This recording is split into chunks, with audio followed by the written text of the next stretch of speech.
Hello there, everyone, and welcome back to the first ever official episode of the Nintendo Select podcast. I'm your host, BoTalksGames, and as always, I am joined by the illustrious Tucker Hazy. Wow. Yeah, I What know, did I'm I do giving to you, deserve that I'm award? giving you a crazy intro right now. Okay. How about this? Every time we do an episode, you put another superlative Yeah, on it. okay. Yeah, I Come give up you with a a different crazy term. new title. Yeah, Yeah. so Tucker, how you doing today? I am really excited to start the official Nintendo Select podcast. We want to be the official Nintendo podcast for the internet. That is our goal. And you know what? We're on our way to achieving that because this is the first episode. You got to start somewhere.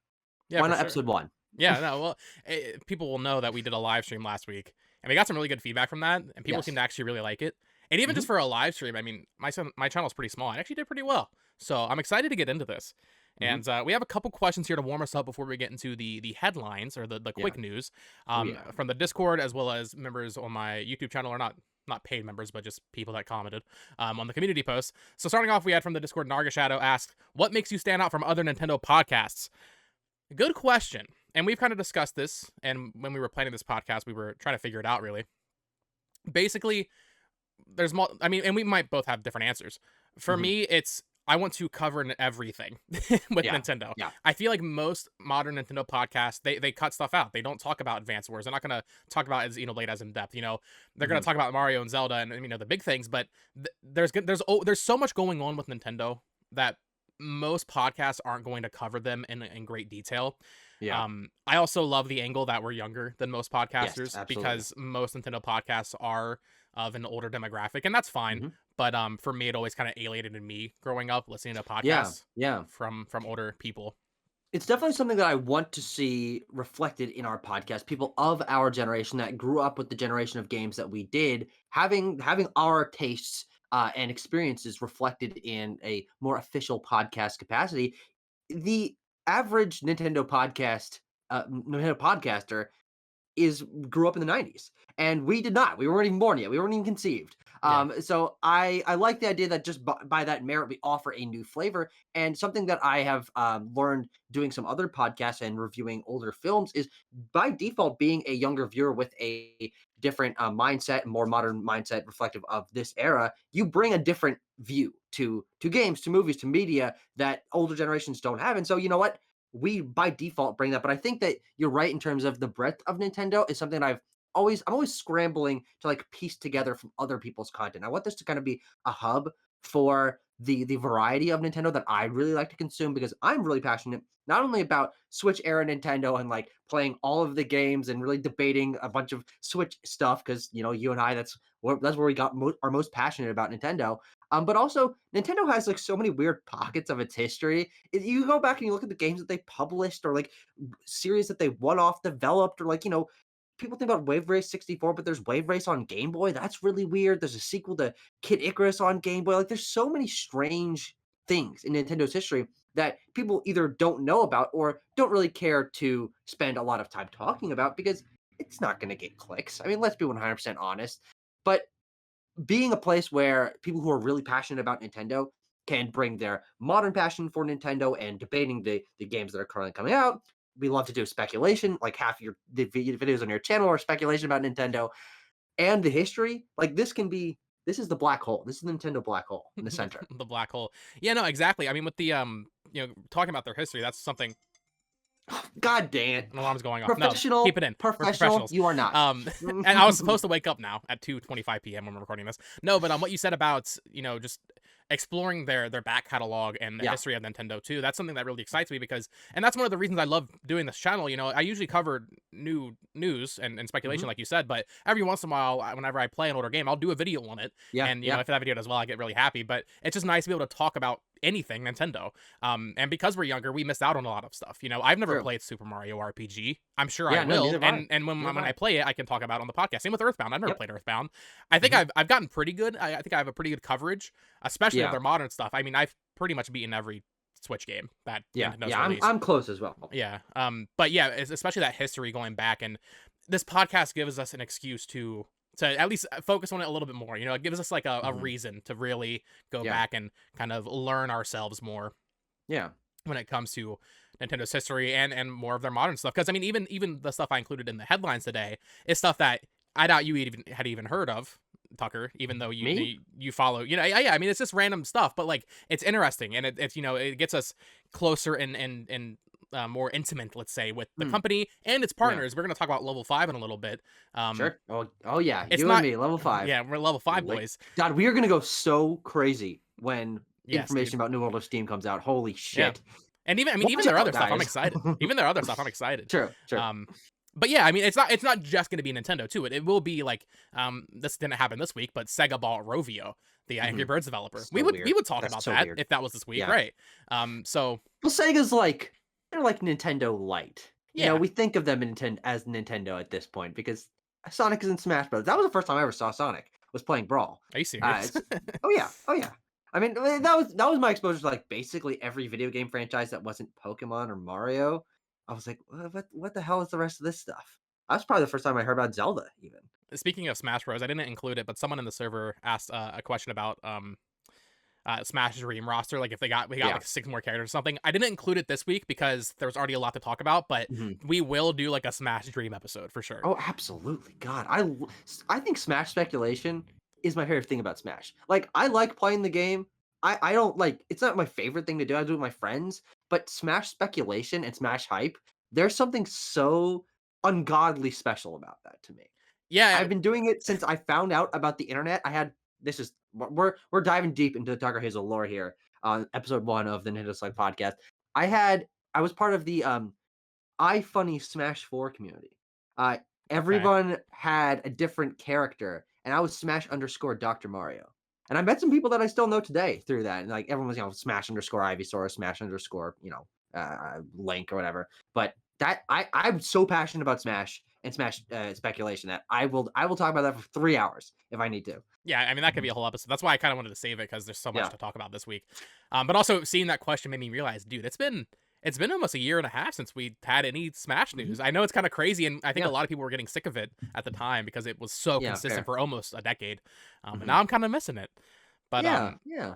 let's get into our next question here from Unpredictable in the Discord server. What got you into gaming, specifically Nintendo? I included this because it's the first Mm. episode. I want people to kind of get to Yeah. know us a little bit better. If you don't already watch my channel or Backlog Banter, which is Tucker's channel, um, for me, it's More pretty lore. simple. Yeah, I don't have like a crazy like moving story. I have 3 older siblings, and Mhm. I had from the youngest point I can remember, we had a Nintendo 64 with Mario Yeah. 64 and Ocarina of Time. Then we got a GameCube from one of my cousins, which is when I got Luigi's Mansion, which is my favorite game of all time. And then we got a Wii. I mean, it's funny. We got the GameCube in like 2006, and to me that was Mhm. new. And then like a year later, we got a Wii, and I was like, already? There's already another one. Which it's actually funny because throughout my entire life, because I was born in 2000, I'm gonna be Yeah. 23 this year. Um, that generation was that 6th gen or 7th gen, the PS2, GameCube, Xbox 6th era. gen. Yeah. I've always, for some reason, it's I'm like trying to course correct myself. I've always viewed that as like a 2005 thing, but Sure, that's no, when the next absolutely. generation came out. Yeah, Yeah. My brain does that as well. I mean, for when you are growing up, it's so hard to separate what you know reality to be from the fact that there was history before you existed, and people had their entire lives, and they have memories with all of this. I'm still working to like retroactively like piece historical elements back together in my mind, but I had the exact. No, I didn't have the similar experience. I'm just similar experience in terms of time period. For me, it was getting my DS. I think it was Christmas 2007, probably, and I was given a red DS Lite and a copy of Pokemon Pearl, and that was one of the first video games I ever played. That wasn't like an educational computer game or Webkins. I think I maybe had played before that. Webkins.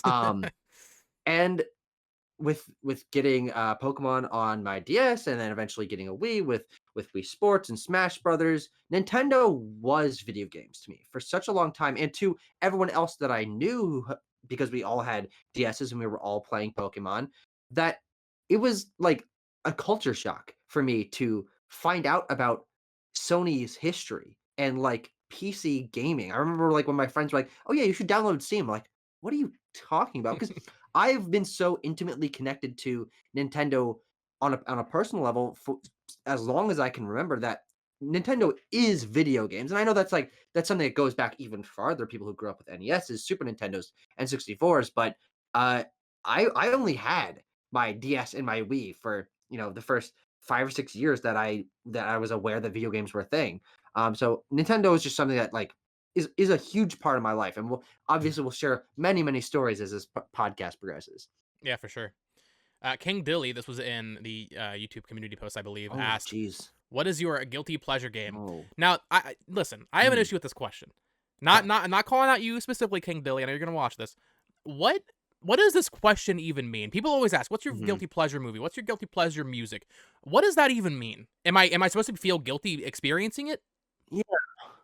I think that like people think that if a game or a movie or a song or whatever is largely considered to not be good, that you should feel guilty if you do like it. But in my mind, and I approach this a lot when I'm reviewing films. I try to approach it from my subjective point of view rather than like divorcing myself and like, no, this is the objective fact about this game. Uh, is like if you enjoyed it, then it succeeded, right? Like that's the point. It's entertainment. A Right. movie's supposed to be fun, or unless it's not supposed to be fun, it's supposed to be sad or whatever. Then it's supposed to succeed in that. But if you enjoyed a game and the game's supposed to be fun, then yeah, there's no guilt involved at all. And so, frankly, though I could say some maybe unpopular positive opinions, like that. I don't think One Two Switch is actually that bad. I actually quite enjoy that game. I've played it quite a bit, and that's a game that people I think I, really under- do I not think I like. think I understand the question now. That's definitely your guilty pleasure. Oh, really? Okay, yeah. One Yeah, Two you have Switch. anything like that?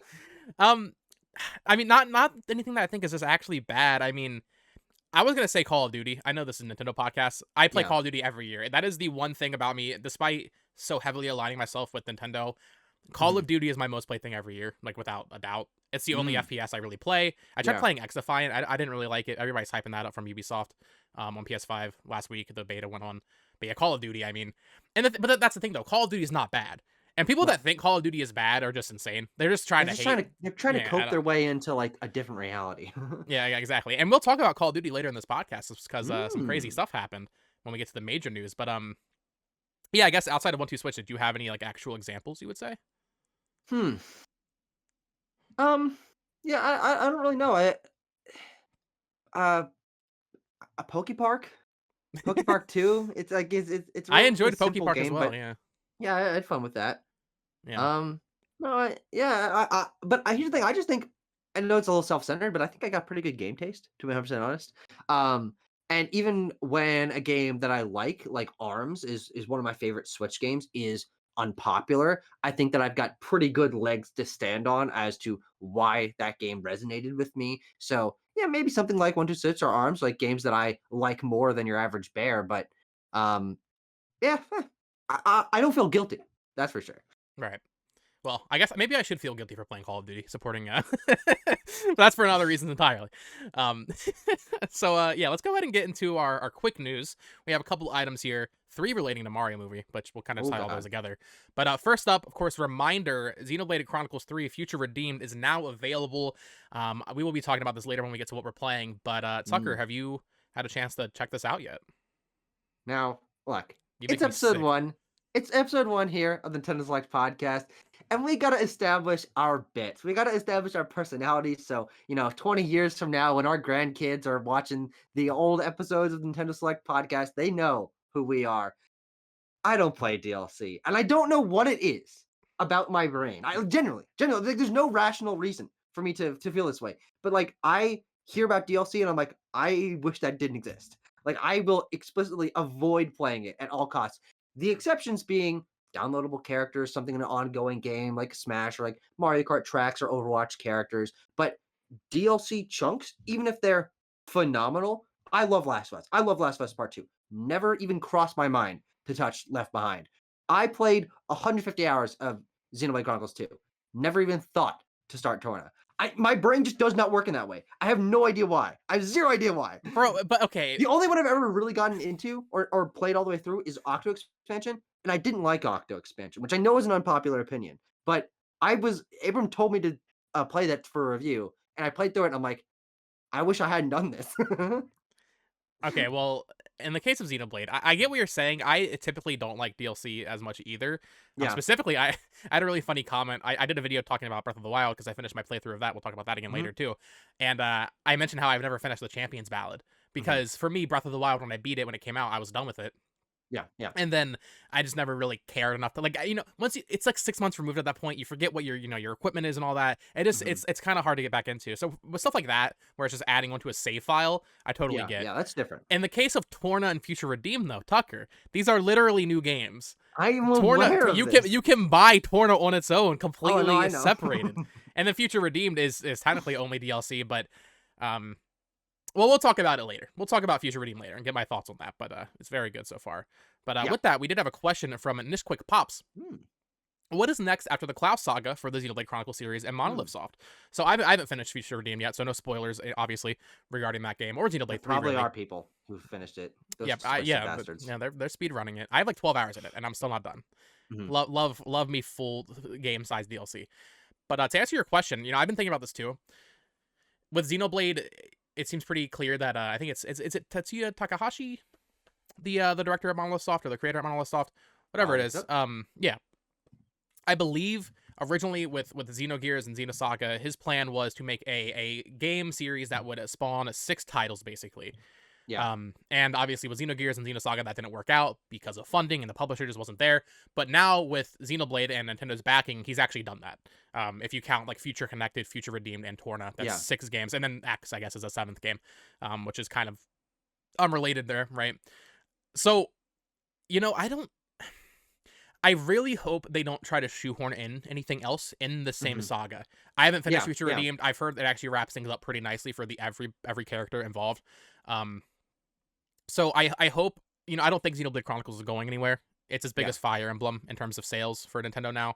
But I hope they just make a new, maybe don't call it Xenoblade, maybe call it Xeno something like Xenogears and Yeah, Xenosaga. yeah. But then you might lose a little bit of brand recognition. But just something different, new characters and an entirely new like mythos and all that. I think is the right choice for the next Xenoblade game. Yeah, well, the first thing is that I believe we know that they're working on a new IP, a fantasy world of some kind. This was concept art and hirings were percolating before Xenoblade 3 was even announced. I mean, I think we kind of knew that it was coming. There's a lot of leaks about This Xenoblade was 3 back in like already. 2018. We Yeah, call that and concept over, yeah. so that game that game could come out next year.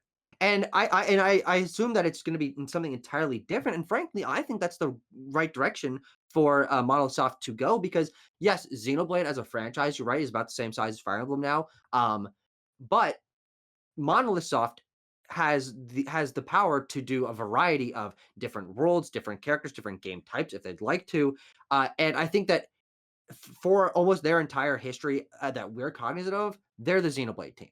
And they can branch out from that. So I actually would like to see them do something that's not even Xeno blank. And kind of sounds like Xenoblade, but That's a new game, uh Xenoblade. Xenoblank. Um just leave that behind. Let it be its own contained saga. Of course, elements of Xenogears and Xenosaga like tying in sort of loosely in the background, but I think they can step into the future, and they've built a strong enough fan base to and that they are one of Nintendo's, like, strongest teams to where pretty much no matter what they do next, if Nintendo, like, publishes it and promotes it properly, then it can be even bigger than Xenoblade. We'll just have to wait and see. Yeah, definitely. And that, I mean, you raise a good point too with Monolith Soft being one of their strongest teams. I think this is something we can do a whole topic Monolith on at some Soft point. works on I'm pretty everything. sure Monolith Soft is their best team. I would go as far as to Yeah, say Monolith Soft is one of the best teams, period, in the across industry, yeah. and the entire industry. Their output, especially the Switch generation, dude, Mhm, is I don't know to what extent they worked on Splatoon 2 and 3 and yeah, Animal Crossing New Horizons, but I know they worked on it. And then Breath of the Wild, they made the map. mhm. That's a big deal. And apparently they're also assisting with the Tears of the Kingdom. Right, of course. I mean, I imagine they would be if they did Breath of the Wild. Plus, on top of that, they released Xenoblade 2, Torna, Definitive Edition, Xenoblade 3, Future. Dude, this team every year. So you're right. We probably will see whatever they're working on Yes. next year. Maybe it'll be That's for the next crazy. console. But dude, it's constantly. They release a game every Yeah, year, basically. and Um, they're also just uh, Godspeed, Monolith Soft. They are doing stuff with this hardware that, like, if you told Game Freak that this was possible, they would probably, like, fall over and die. It's like, actually, games can be bigger and look better and run better, and Game Freak would be like, "Oh, what? Are you serious? Holy shit." that is one thing I've seen. I've seen people say that Monolith Soft should help Game Freak. I don't want that. Monolith Soft can do their own thing, and frankly, Yeah. as much as I love Pokemon, they can do better. Mhm, mhm. Don't dilute them with Game Freak's Yeah, work ethic. absolutely. Not that that sounds wrong. I don't begrudge Game Freak for their limitations. That's the Pokemon company's fault for Mhm. freaking making them release a game every year.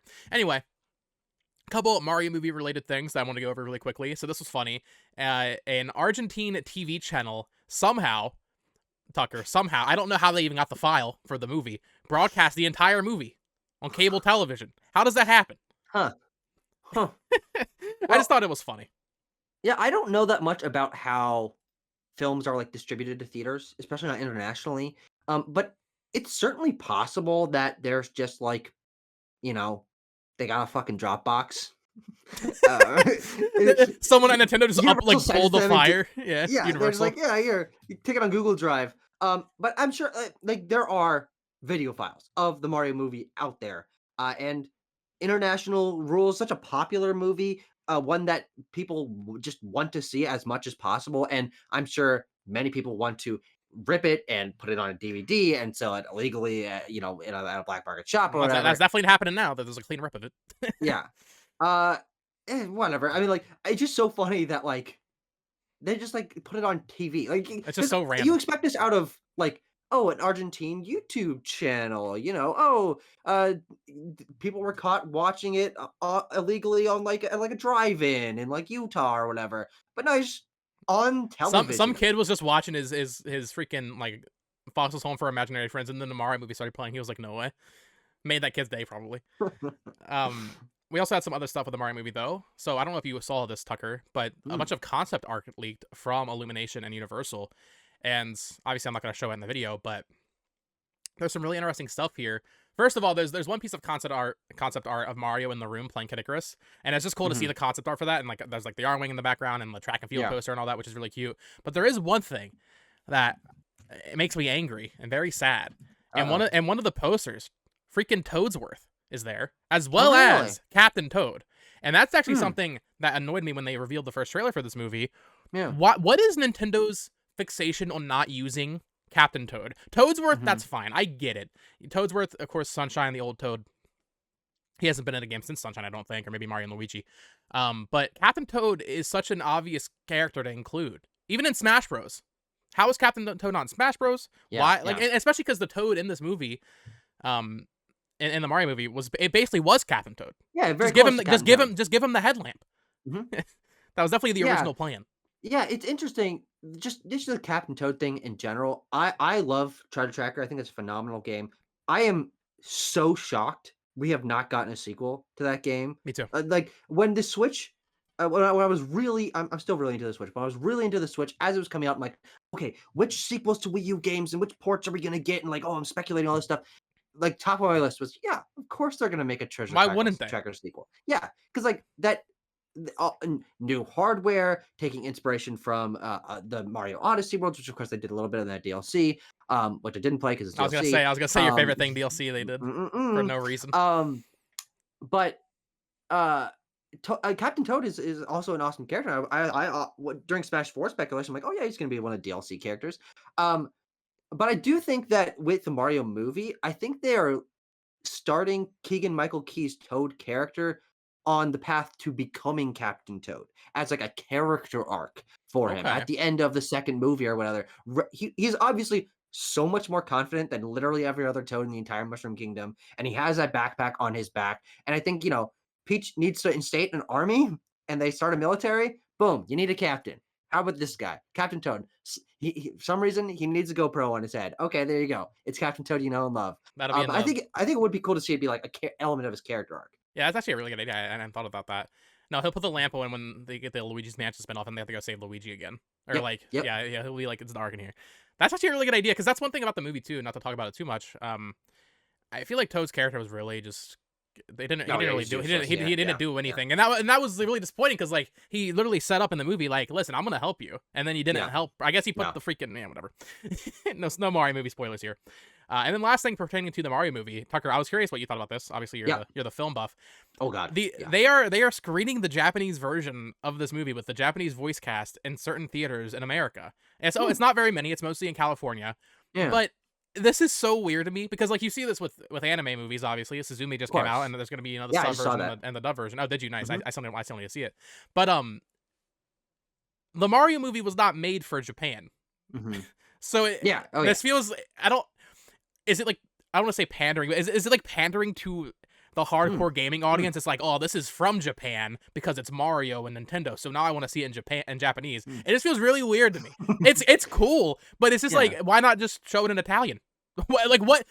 It doesn't true. really make any sense.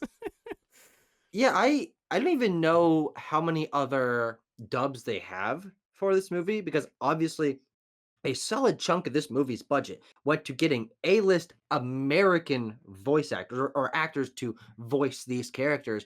I'm sure there is a reasonably famous Japanese voice team Sure, behind the Japanese dub. sure. Um, but also it's a dub, so it's not gonna match the mouths because it's animated to match Chris Pratt and Jack Black and Anya Taylor-Joy.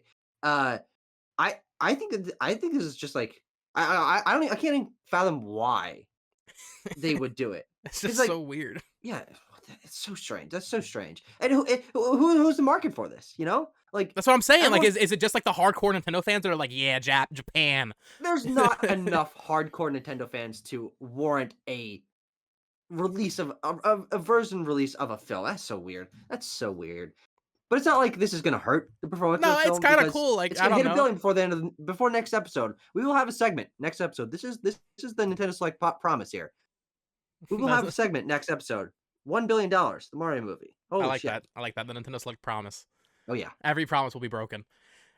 Just a quick one here. The more Donkey Kong Legos have been teased. In fact, I think these are the first Donkey Kong Legos. They've showed Diddy Kong, Dixie Kong, Cranky Kong, and Funky Kong. We won't be talking about Legos too much on this podcast, but I thought this was interesting because you mentioned when we did the live stream that they already confirmed the Donkey Kong movie. I think you're capping.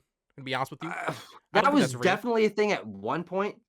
Uh, I think maybe like Seth Rogen had been like, or yeah, maybe I dreamed it, honestly. you know, he probably like, but I mean that totally makes sense, and I mean Donkey Kong, dude, where's the game? I know your boy Mhm. Abram waiting for the game. Um, God, so yeah, that game was like leaked like 2 years ago. yeah, but I wanted to talk Come about on, E3. these Legos really quickly because oh yeah, E3, next year gonna be coming back with a vengeance. A few months ago, I don't know if you saw, they actually leaked and I mean, I guess it could have been fake, but it was Mhm. like really convincing pictures. There was like a Great Deku Tree set leaked for Zelda. Oh really? I don't know if you saw that, and like, but it was, Oh yeah, I but think I did. here's the beauty of it, Tucker. The Mario Lego set, I have some of them just because I think 20 when they came out. I was like, yeah, well, Mario Legos, they suck. To be honest, Mhm. if you like actually just want to have like a display piece, they're not for display, which is Mhm. what like adult Legos would be for. Where the Mario Legos for kids to play around with. Yeah, they're like They're actually action toys. sets. Like, Right, yeah, yeah, they're you toys. build like a level layout, which is a really cool concept. I won't Yeah. deny that. But with the Zelda set that leaked, it was actually just a Great Deku Tree that you would put on your shelf, and Yeah. the Link and Zelda minifigs, they were just actually minifigs. Mhm. Whereas the Yeah, which Mario as Lego far as sets are there's no just like big blocky abominations. yeah, and they have screens in them, right? Like, Mario can, like, blink and make noise and, Yeah. like yeah. So I've never seen anyone actually have those. Believe it or not, my wheelhouse is largely separated from people that are buying no kids way, Legos. no way. But they do have some Nintendo like more mature sets. I think one of the coolest sets they've ever done is the like NES Yeah, TV set that plays like Mario Level 1-1. And also they've got like the question mark block that like opens up and it's got a couple different Mario sets. And there's that gigantic fucking Bowser. You ever seen that Lego Bowser? I That thing is saw it. I went to crazy. a Barnes and Noble a couple weeks ago, and they had it on the shelf. And dude, the box is bigger. It's like actually, it's hard to tell from the video scale. It's actually like this big. It's just Yeah, yeah. it's huge, dude. So yeah, more Nintendo Lego stuff. When they announced that a couple years back, I was like, oh, this will probably be like a couple sets and that'll be it. No, they're actually going all in. But I want to see Zelda. I want to see that get announced because I will be buying that. Oh, well, holy shit. Okay, so I just looked up Deku Tree Lego leak, and I see a picture on Google Images. Click on the picture, uh, and then when I went to it, it was your tweet Oh, was it really? of yeah, great Lego Great Deku Tree leaked day one. Botox Games. When was that? February 1st. Okay, so yeah, we're waiting. Yeah, Come on, where is it yeah. at? Where is it, Lego? All right. This next one I thought was interesting. Of course, me and Tucker are big level 5 fans. Although I don't know if either of us have really played Fantasy Life. But Nope. famed Mega Man creator Keiji Inafune is actually producing this game. Hmm. And I just thought it was interesting. This game's supposedly coming out this year. Of course, Keiji Inafune. I'm not sure if he's still with Concept, I believe was this company with Mighty Number 9. He hasn't Sounds right. he hasn't had the best history past decade really. Past So couple decades, yeah. I would say this doesn't really make me like confident in this game, but Mhm. since it's just a producer role, I imagine it's probably fine. Yeah. But I just thought it was funny because like it was Mighty Number 9, which completely flopped and was not what people wanted. Then he did a Kickstarter. I think it was for Red Ash was the name. It was gonna be like a Mega Man Legend style game. And Red Ash, the indelible legend. yeah, What the hell is this? classic. I can't believe I remember the name well. And then That's crazy. I think he's done some other stuff. Wasn't he? I was thinking of Bali and Wonderworld with Yuji Naka. Classic Yes. game right Very there. very similar to, like, Fallen from Grace classic Hopefully game Keiji creator. Inafune doesn't do insider trading and Oh go to god. prison. The Yuji Naka memes when it's like, going to prison and seeing Yuji Naka there, it's like, "What are you in for?" He's like, "Oh, I made Sonic." I Uh, made Sonic. That's why he's in prison. oh, so funny. Keiji Inafune also executive producer on Recore, so, his modern track record doesn't really I can't. I feel like you can't mess up doesn't really Fantasy Life. grab us. From what we've seen, it just looks like Fantasy Life on Switch, which is Yeah. fine. And I'm definitely excited to try it out because, like I said, I didn't Yeah. really play it on 3DS, and I always thought it looked really cute. No, I didn't either. All right, Sucker, what have we been playing? I want you to start. Okay, I have a lot to talk about. In fact, there's actually a game on here I didn't mention. I didn't write down. Okay. Let me write it Okay. down, even though I already know Uh-oh. it, so I don't need to write it down. So I played 4 games this week. I didn't beat 4 games, but I've been playing 4 things. I finished up my Breath of the Wild Master Mode playthrough. I mentioned that on the live stream last week. And I also did a video on this, so you can go check out that for, I guess, more in-depth thoughts. But, dude, my biggest fear when replaying Breath of the Wild was that it wouldn't hit the same way that it Yeah. did back in 2017. Like, literally for the past 6 years, I've been like, I don't want to taint my experience, my memory of it by playing it and it Of not being as course. good. Yeah. Yeah. It holds up, man. And, dude, it's so freaking good. And, the entire time I was playing it, I just kept looking up in the sky and thinking, wow. There's gonna be islands up there. In 2 weeks, we're gonna be on this similar map. Obviously, it's gonna be changed, but it's just gonna have another map on top of it, plus Yeah. underground stuff. Yeah. And we'll talk about Tears of the Kingdom later because of the previews that came out. But yeah, Breath of the Mhm. Wild, really good. If you haven't played it, obviously you're probably not gonna be able to finish it before Tears of the Kingdom at this point if you start now. But holds up. I'll be curious to see how it holds up after Tears of the Kingdom now because Tears of the Kingdom is Mhm. adding so much. I've seen a lot of people, myself included, also just joking about how like Breath of the Wild kind of feels like a prototype when looking at Tears of the Kingdom. Sure. Sure. So been playing that. Randomly, my girlfriend, when back in 2021, we were long distance at first, but for Christmas I think that year, I got her a copy of Minecraft Dungeons for Switch, and Yeah. I had it on Xbox, so we played it a little bit, and she really liked it. I didn't know she played it so much. Apparently, she had like 50 hours in it. I was like, okay. Whoa. I didn't play too much of it though. She left her copy back at home, so she didn't have it. So I ended up buying Minecraft Dungeons Ultimate Edition on Switch, and we were bored the other day, so we just did the entire game in one sitting. Whoa. Pretty fun huh? game. Yeah, Wait. it's like a 6-hour game. It's like a 6-hour game. Really? Yeah, it's actually Did pretty not know fun. that. It's just a little Minecraft Diablo game. Yeah. I'm not like a huge Minecraft fan or anything. I enjoyed Minecraft growing up. But yeah, she's been asking me to play it again, and I was like, okay, I'll check it out. So wanted to throw that in there. Pretty good game. Yeah, that's a game that I want to try. That and Legends really interest me in that quietly Minecraft has been like splintering into like a genre in and of itself of like multiple different games that fit into this world, and they're creating like new mobs and new elements of the Minecraft world to work for these specific games, which I think is a very good thing, because if you were like constricted to what was just in the actual games, okay, then what, like, add which update, whatever. I've never played either of those games. Legends just came out, and I heard like reasonable things about it, but not too much. And same with Dungeon. I like that game came out and it was like people were like, yeah, yep, they made Minecraft Diablo, but like that was kind of it. But now that I know that it's so short, and because as someone who has a Series S and Game Pass, I'm always looking to explore more of Microsoft's first party catalog. That might be something I pop into and give my thoughts on coming up soon.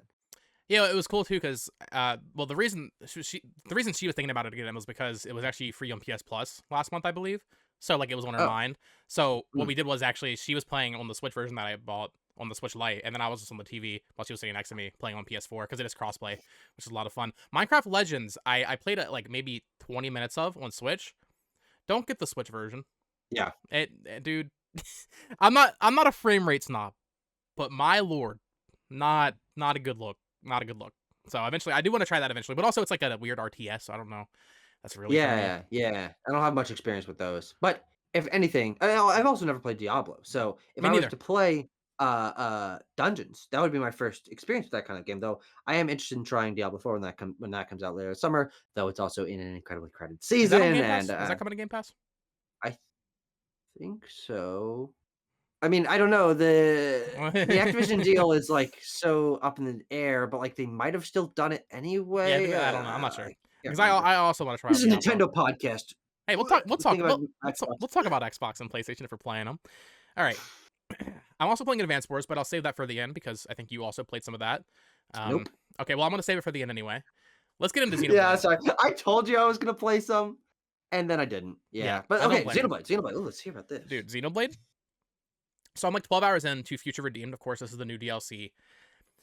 It's so good. It's literally everything I wanted. So I guess very light spoilers. If you've been avoiding like the trailers and everything, there will be spoilers in this, but I'm not gonna get in like the real story stuff. Mhm. Xenoblade 2 is my favorite Switch game, and Xenoblade 3 last year was my game of the year. Not even Yeah. close, to be honest. In fact, Xenoblade 3 might even be my favorite Switch game. They're both really close. Um, this is obviously smaller scale. It introduces some new characters, namely Matthew and A, which, of course, Matthew's design very clearly related to Noah from Xenoblade 3. And then two other new characters, Glimmer and I think it's Nicole is his name, who once again you look they're very clearly, this is not a spoiler. I promise you this is not a spoiler. They're Rex and Shulk's kids. Mhm. And then those are your other two party members, Rex and Shulk, but they're adults. And this is a prequel to Xenoblade 3 where it's Rex and Shulk basically dealing with the consequences of both of their worlds colliding. Yeah. And seeing them interact and just being dads as a fan of Xenoblade, dude, it's so good. Because, I love Xenoblade 1 as well, and Shulk's great, but specifically Rex, the glow up they gave my boy, Yeah. dude, it's so good. I don't even like know how to put it into words how much of this DLC means to me, because back when Xenoblade 3 was just unknown, we assumed it was coming out last year, but even before it was announced, this is what I wanted Xenoblade 3 to be. I wanted it to be Mhm. Rex and The Shulk and crossover, the yeah, yeah. crossover in game, and now we're getting it with a freaking DLC that's included in an expansion pass full of other DLC for $30. I think I'm very close to the end of it, 12 hours in. There's so much though. It's definitely bigger than Torna, which was big enough to get its own physical release and be its own game. Um, they do some really interesting things with collecting and 100%ing, if you're completionist, where I don't think it was like this in Xenoblade 3, where, you have your collectopedia for items and stuff, Yeah. but literally everything has a percentage marker next to it. So, like, Mhm. Oh, for God. areas. So, if you are a completionist, Oh, dude, my. it's so satisfying, but it's not too big, right? If you 100% this, it'd probably be like 25, 30 hours, which, I mean, Mm. that's huge for a DLC. But yeah, it's really satisfying. Also, same thing with enemies, where if you fight 3 bunnets or whatever, it'll register that in your enemyopedia. Mhm. But if you haven't registered it, it just has an icon if you pass it in the overworld. So it's giving me in this loop where I'm trying to progress the main story, but every time I see an enemy that I haven't registered, I'm just like, oh, Yeah. I Yeah. gotta go do that. So Go definitely defeat a couple, yeah. some really cool quality of life stuff. The music they did in this with the new battle theme. Oh my goodness! Of course, it reuses a lot of music from Xenoblade 3 as well, and yeah, just the story and just seeing it all come together like this. This is a prequel, of course, but just seeing it all come together is, dude, it's so good. I know you don't play DLC, Tucker, but you also didn't finish Xenoblade 3 apparently, I so didn't. No. you got to do No. that.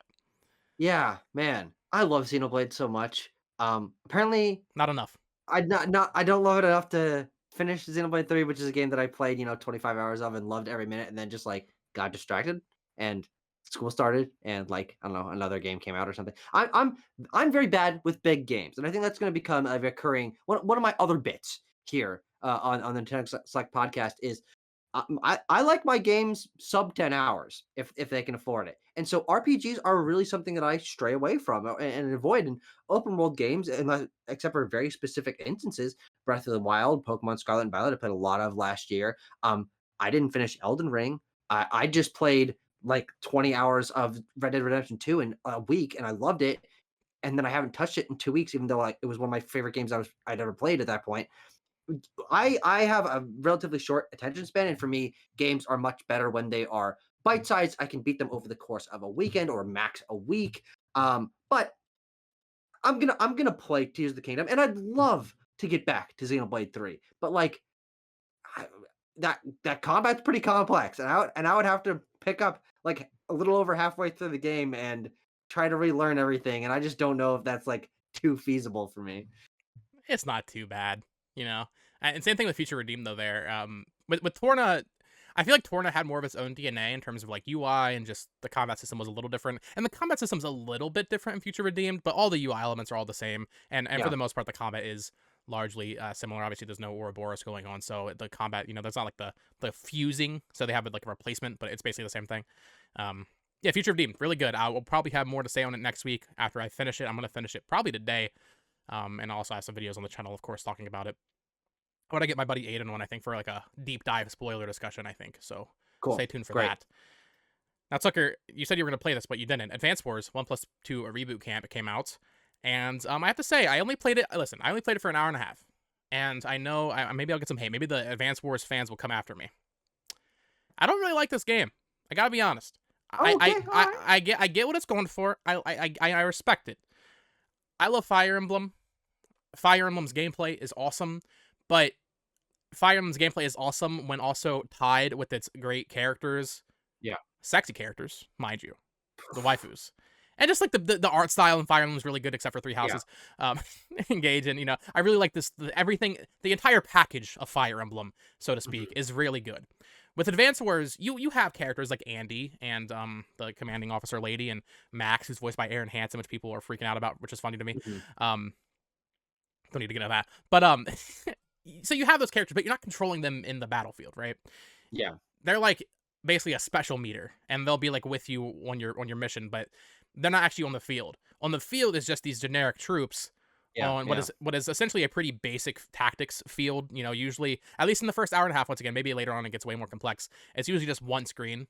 With Fire Emblem, the maps get kind of huge, and you have Yeah. to like Yeah. really plan out your 30 different units. I don't want to say it feels basic in comparison to Fire Emblem, because I don't think that would be the case. In fact, there is a lot of like variety in terms of different types of tanks and ground troops and helicopter and all that.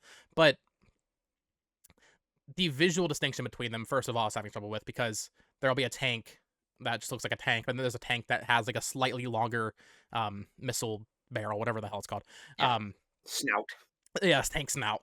And I so have no I idea. was having some trouble with that, but I don't know. It's just not really for me. Without that Yeah. story to kind of push me through, it's yeah. I mean, like once again, there are characters, but since you're not commanding them, you're not. There's not that risk of them dying in battle. You don't like really feel a connection to them. Um, I liked what I saw of the characters. They're just not really present. Yeah. So I don't know. I don't think it's for me. I probably won't even pick it up again. I'm gonna be completely honest with you. Maybe years down the line, but Hmm. not Yeah. for me. I don't think. That's the thing that's been pushing me away. I have access to the game, and I'd like to try it because it is a very weird release, just period. And in because like remastering to Game Boy Advance games and putting them on cartridge on the Switch, and it's way forward doing it, but then especially because it was supposed to come out, and then Russia invades Ukraine, and then they don't want to release a war game, so then they delayed, and then they delayed, and then they delayed, and then they release it in the worst possible time. So like everything about this game is fascinating, and from that angle, I want to have some hands-on experience with the game to build like my own connection to it. Because frankly, if I have not played a game myself or seen a movie myself, I have very little. My brain has nothing to glom onto, so like I'll just forget everything about it. But everything that you're saying, and from what I've heard from reviews and from some of my friends on Discord talking about it, it doesn't seem like something I would enjoy. I am the annoying modern Fire Emblem fan in that I could not give a single less fuck about the gameplay of Fire Emblem. I play it for the characters. I do the grind of going to like one of the little side battles and putting my guys next to each other so I can see the little heart come up. So as soon as I leave, I can go listen to one of the support conversations. To me, the gameplay is a function of getting to learn more about this world, the characters, learn about their bonds, and build a connection to the world that makes it feel like the relatively, in my mind, basic gameplay of moving characters around is something more because these are my friends on the battlefield. I want to see them work together, and I have this headcanon of, ooh, when this guy does this and they're next to each other, then they work together really well. It's like not having any of that personality and world building to Advanced Wars, and just stripping it back to its combat. That really does not sound appealing to me, and that is also the exact same problem that I had with Fire Emblem Engage. I only played that game for 2 hours because I started playing it and I was like, the structure of this game does not lend itself to getting you as connected to the characters as Three Houses did, and I didn't find the world as interesting, and I'm like, I I can't take this anymore. Like, I just don't care. And I think that it would probably be even more true with even less characterization through Advanced Wars. So I might try it, and I might come on next week and be like, "Yeah, I think I don't like this game at all." Yeah. That not I don't want to. We'll save. We'll have like a Fire Emblem discussion on an episode eventually, maybe ranking our Yeah. favorite Fire Emblem games. But I'm very surprised that you didn't like Engage, because I think Engage is the best one they've done since Echoes, which is my favorite 3DS game. Of course, Yeah. it's the remake of Fire Emblem 2, I believe. And I can't stand Three Houses. that's definitely Three my Houses least is in my favorite. top 25 favorite games of all That is time. definitely my least favorite Fire Emblem game that I've played. Worse than Fates. It's good. It's good. It's fine. But Hey, I like the bit of shitting on games we think are just good. I mean, I've built this persona up around myself for a lot of different games, sort of unintentionally, but like I like Resident Evil 4, but I don't think it's like the masterpiece that other people do. So when people are talking about Resident Evil 4, I'm like, oh, that game sucks. Or notoriously, you and me, not big fans of Metroid Prime. It's like it's a good game, but it's a like, good game. But to get a reaction because I think it's funny, I will say it's dog shit. yes, absolutely, absolutely. And so I respect you calling Three Houses dog shit, even though that's I one of don't my favorite actually games of all believe it. time. Yeah, I don't actually believe it's that, but Exactly, it's funny. It's funny. exactly. Yeah. All right. Well, have you been playing anything, Tucker? I'm guessing you've been Nope. a little busy, film Yeah, boy. no. I've had a lot going on this past week. God, I'm graduating so soon, and the days are just flying by like faster than my brain can comprehend. I'm like, no, hold on, slow down. I don't want to like lose everything that I've built up over the last few years. It's fucking terrifying. College is scary, bro. It's too much. All right. Well, moving on then. And that will happen some weeks where I promise you, honestly, next week I'll talk about Future Redeem some more because I'll beat it, but there probably won't be anything else Yeah, next that's week. fine. Because I'll be getting ready for Tears of the Kingdom, of course. But with Oh that yeah, said, and that's also just a quick disclaimer about why I'm not playing games is the games that I'm like interested in playing in my mind are like getting back to Red Dead because I played that a couple weeks ago and I was adoring it, or dabbling around in Breath of the Wild again, or doing something like that. But then I'm like, hold on, I'm gonna be spending like 80 hours in Tears of the Kingdom in like 12 days. I don't want to like bump up to similar experiences next to each other and feel burnt out on open world experiences by the time that I get to Tears of the Kingdom. I want to be like starved for video games when Tears of the Kingdom comes out. And Tears of the Kingdom's come out, I'm like, oh my god, I haven't played a video game in like a month. And this new game with all this new stuff to really dick around with and stories to share on this podcast and with my friends.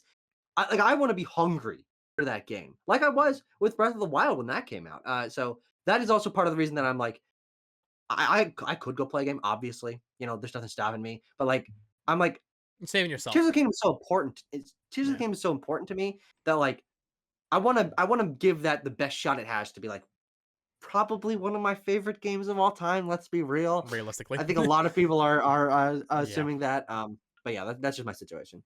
All right. Cool. Well, that said, let's get into our major news topics. We have, I think, 4 items on the board here that I wanted to get into. Starting off, maybe not the biggest news story this week, but I wanted to kind of frame it around, well, the next thing, which we'll get into after this, and that Mhm. is that Nintendo will be back at Gamescom this year. Oh, yeah. This is the first time they've been there. I think they were there last year, but they weren't there in Really? 2021 or 2020, I believe. Correct me if Yeah. I'm wrong in the comments.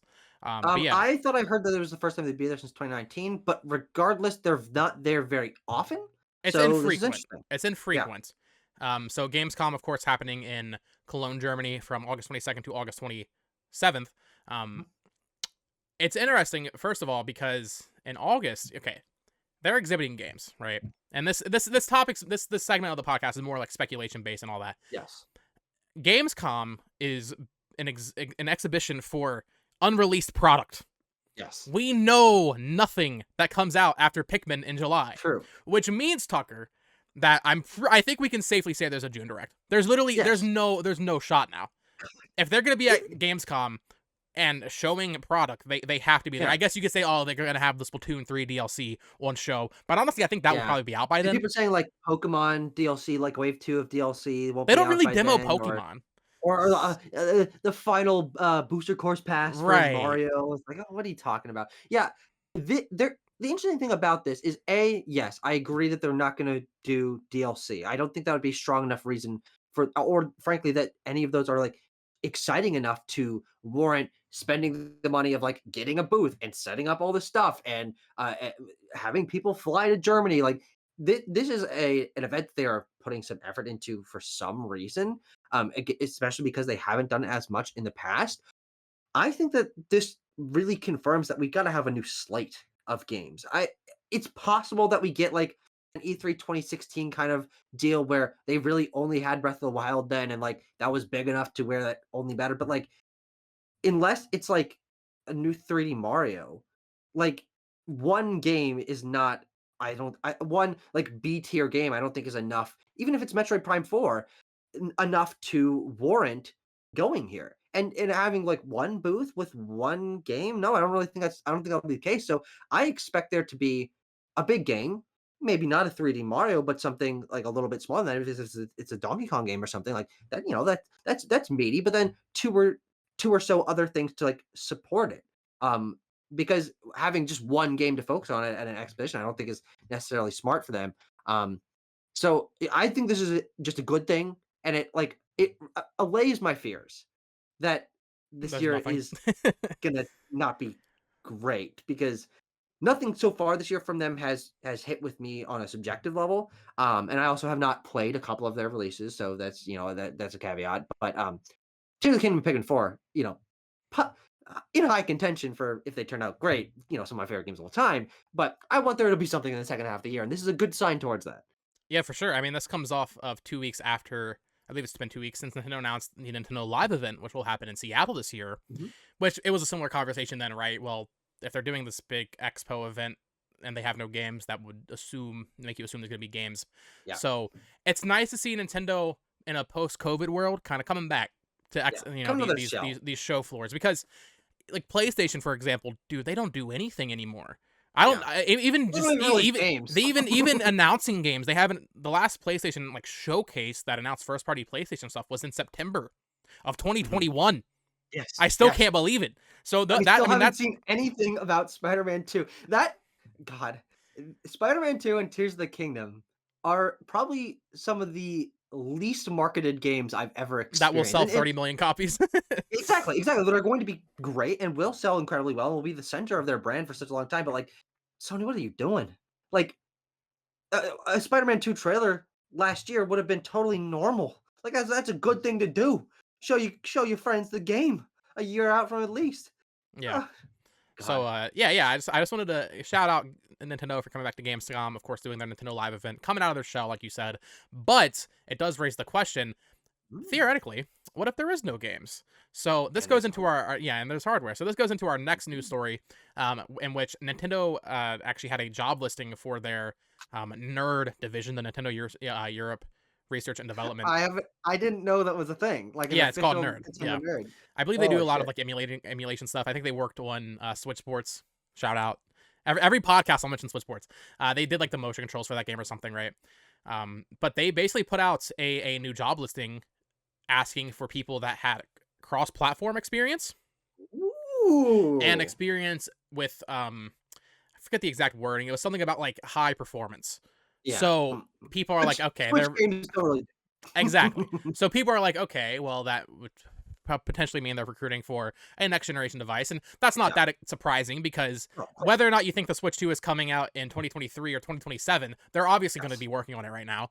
No, of Um, course.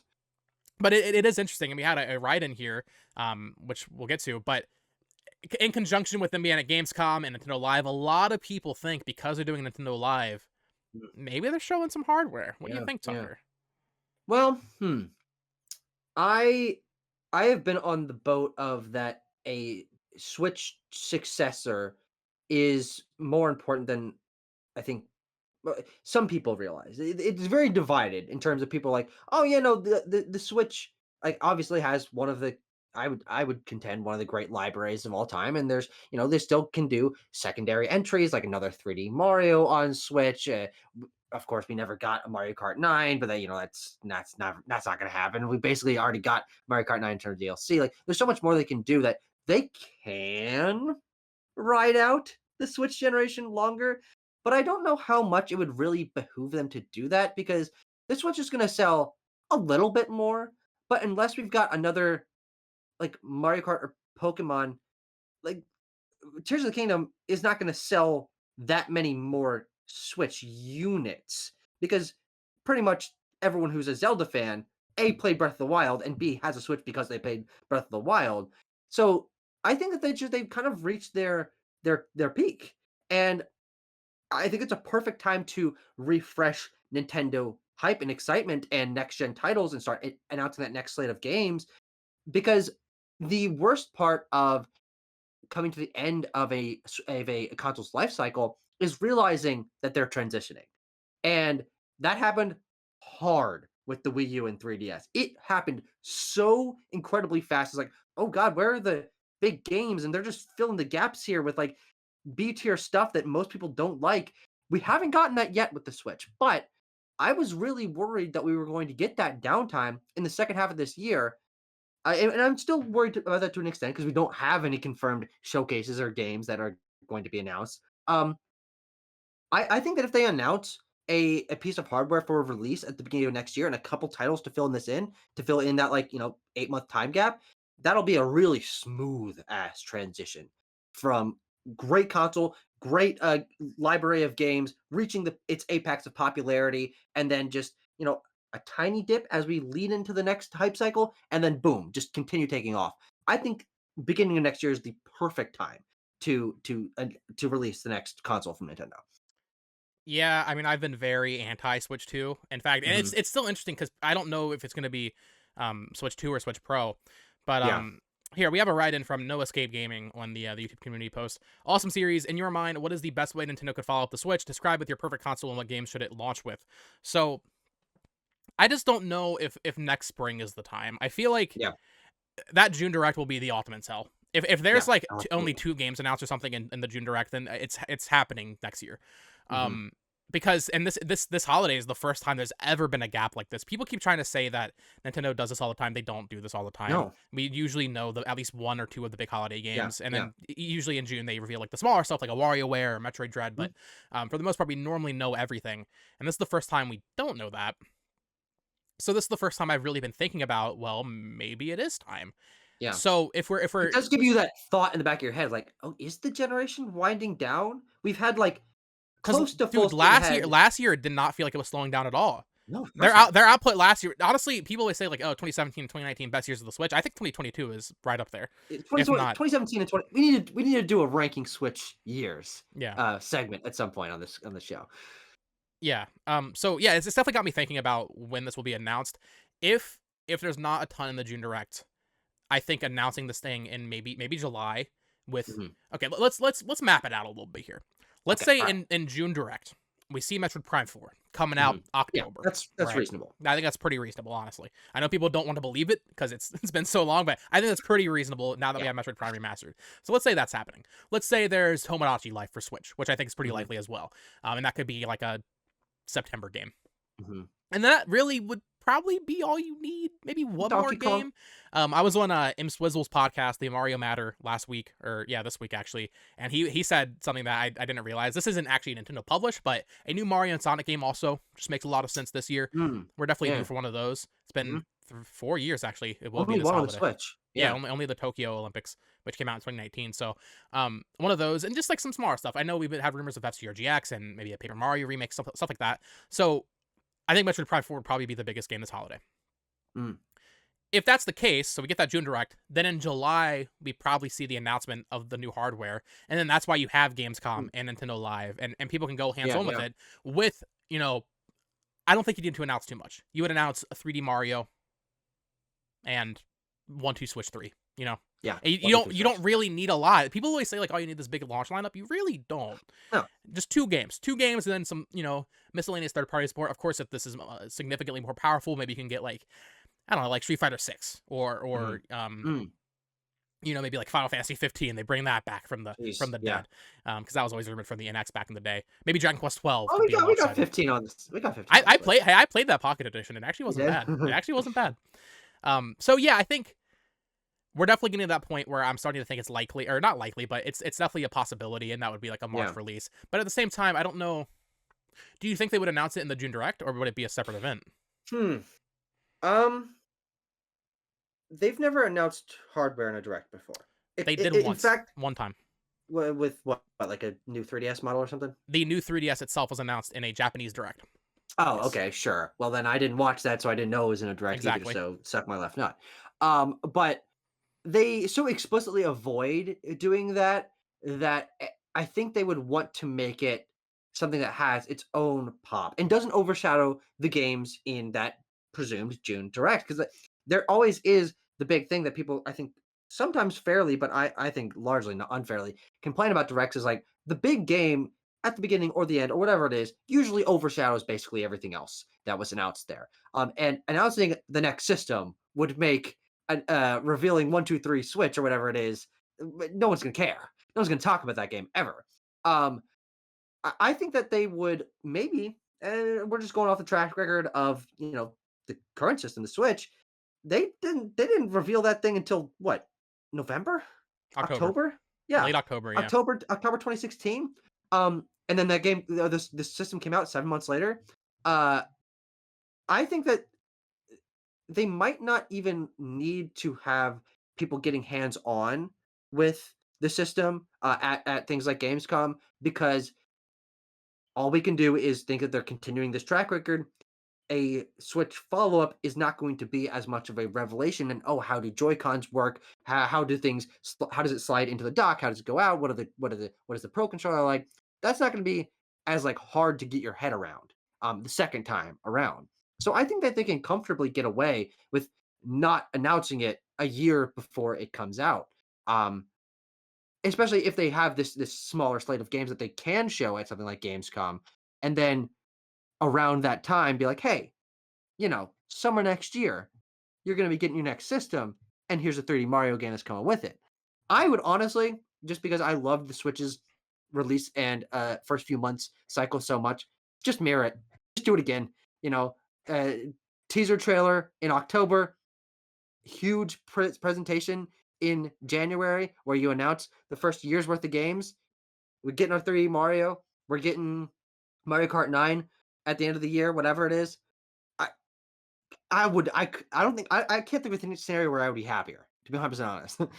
Yeah, I think that sounds about right. I just don't know if it's this year. I feel like it's either releasing next year or 2025. I don't think it's going to be any later than that at this point. Yeah, yeah. But then there is the whole, is it just a Switch Pro? I mean, Mhm. I could see them extending it, because I do think Nintendo maybe deep down has some sort of pride thing, wants this to become the best-selling console. And if they do a Switch Pro, that definitely will happen, Mhm. like without a doubt. So yeah, it's definitely interesting. We'll have to wait and see what exactly goes on. Another game I think that they would probably actually position as a, maybe not launch title, but launch window. Yeah. Like maybe, how we had the NX reveal trailer and it had like, we saw clips of Mario Odyssey and Splatoon 2 Yeah. and we didn't know what they were. I think Animal Crossing would definitely be in there. I think that's no brainer. Oh, at this another point. Animal Crossing game. I think it's been 3 years. Hmm. I think we're probably gonna get one of those pretty Yeah. early in the Switch 2's life cycle. But That's yeah, it's interesting. definitely a lot to think about later this year. We might even be seeing some new hardware. Okay. Yeah. This next thing does not directly pertain to Nintendo, but it will affect Nintendo technically. And this is this dude. When I saw this news drop yesterday, I was like, "Are you serious?" I listen to a lot of PlayStation and Xbox podcasts. I'm so tired. I'm just so tired of this Activision Oh God. Blizzard deal. Yeah. So, not going into the nitty gritty too much, because frankly I don't understand a lot of the legalese. The not. UK's CMA has blocked the Activision Blizzard King acquisition from Xbox. Other countries that approved it, like Japan and the US and all that, but the UK basically blocked the deal. Yeah. I don't know much about how these things actually work, but just anecdotal evidence from what I've seen on Twitter and Xbox reporters and all this. They're basically saying the deal is dead. They're basically saying when the UK does something like this, With the CMA, they don't really reverse those decisions. It's Yeah, it's yeah. very rare. Obviously, Microsoft's going to try to appeal this. They've already said as much. They've released a bunch of statements saying like yesterday was the darkest day in their 40-year history in the UK or something. Jesus, Like yeah, like they're taking it really seriously. that is crazy. And you know, I mean, there's whole other avenues. We're not going to get into this because we're not an Xbox podcast, but people saying like this will actually affect the tech industry in the UK and like Microsoft's working relationship in that country, or that Interesting. region. So yeah, it's definitely interesting. But this does pertain to Nintendo because Xbox had promised that if this deal were to go through, Call of Duty would come to Nintendo. Yeah. So if this doesn't go through, that will not be happening. However, there's a couple interesting things there, Tucker. First of all, I feel like people have amnesia. Call of Duty used to come to Nintendo. Yes. It was on Yes. Wii. It was on Wii U. It was even on DS. Yes, it was. The Switch, Call of Duty at this point in game development as a whole is so expensive and you know, it's too much. It'd be too much to make a separate, you know, sector to port Call of Duty to Switch. Then you have to keep people updating it and all that. If the next console is powerful enough to run Call of Duty, like, you know, low PS4 settings, whatever that would be, Mm-hmm. I think it's going to come with or without this deal because Call of Duty on the Switch Sure. would sell very Yeah. well, True. Yeah. even if it runs poorly.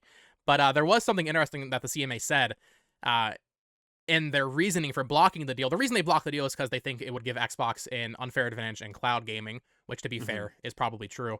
And they're talking about the long term, you know, 10 years after this deal is over with Sony, and you know they don't have to give Call of Duty because that's what they promised, right? They promised Call of Duty for 10 years on these other platforms.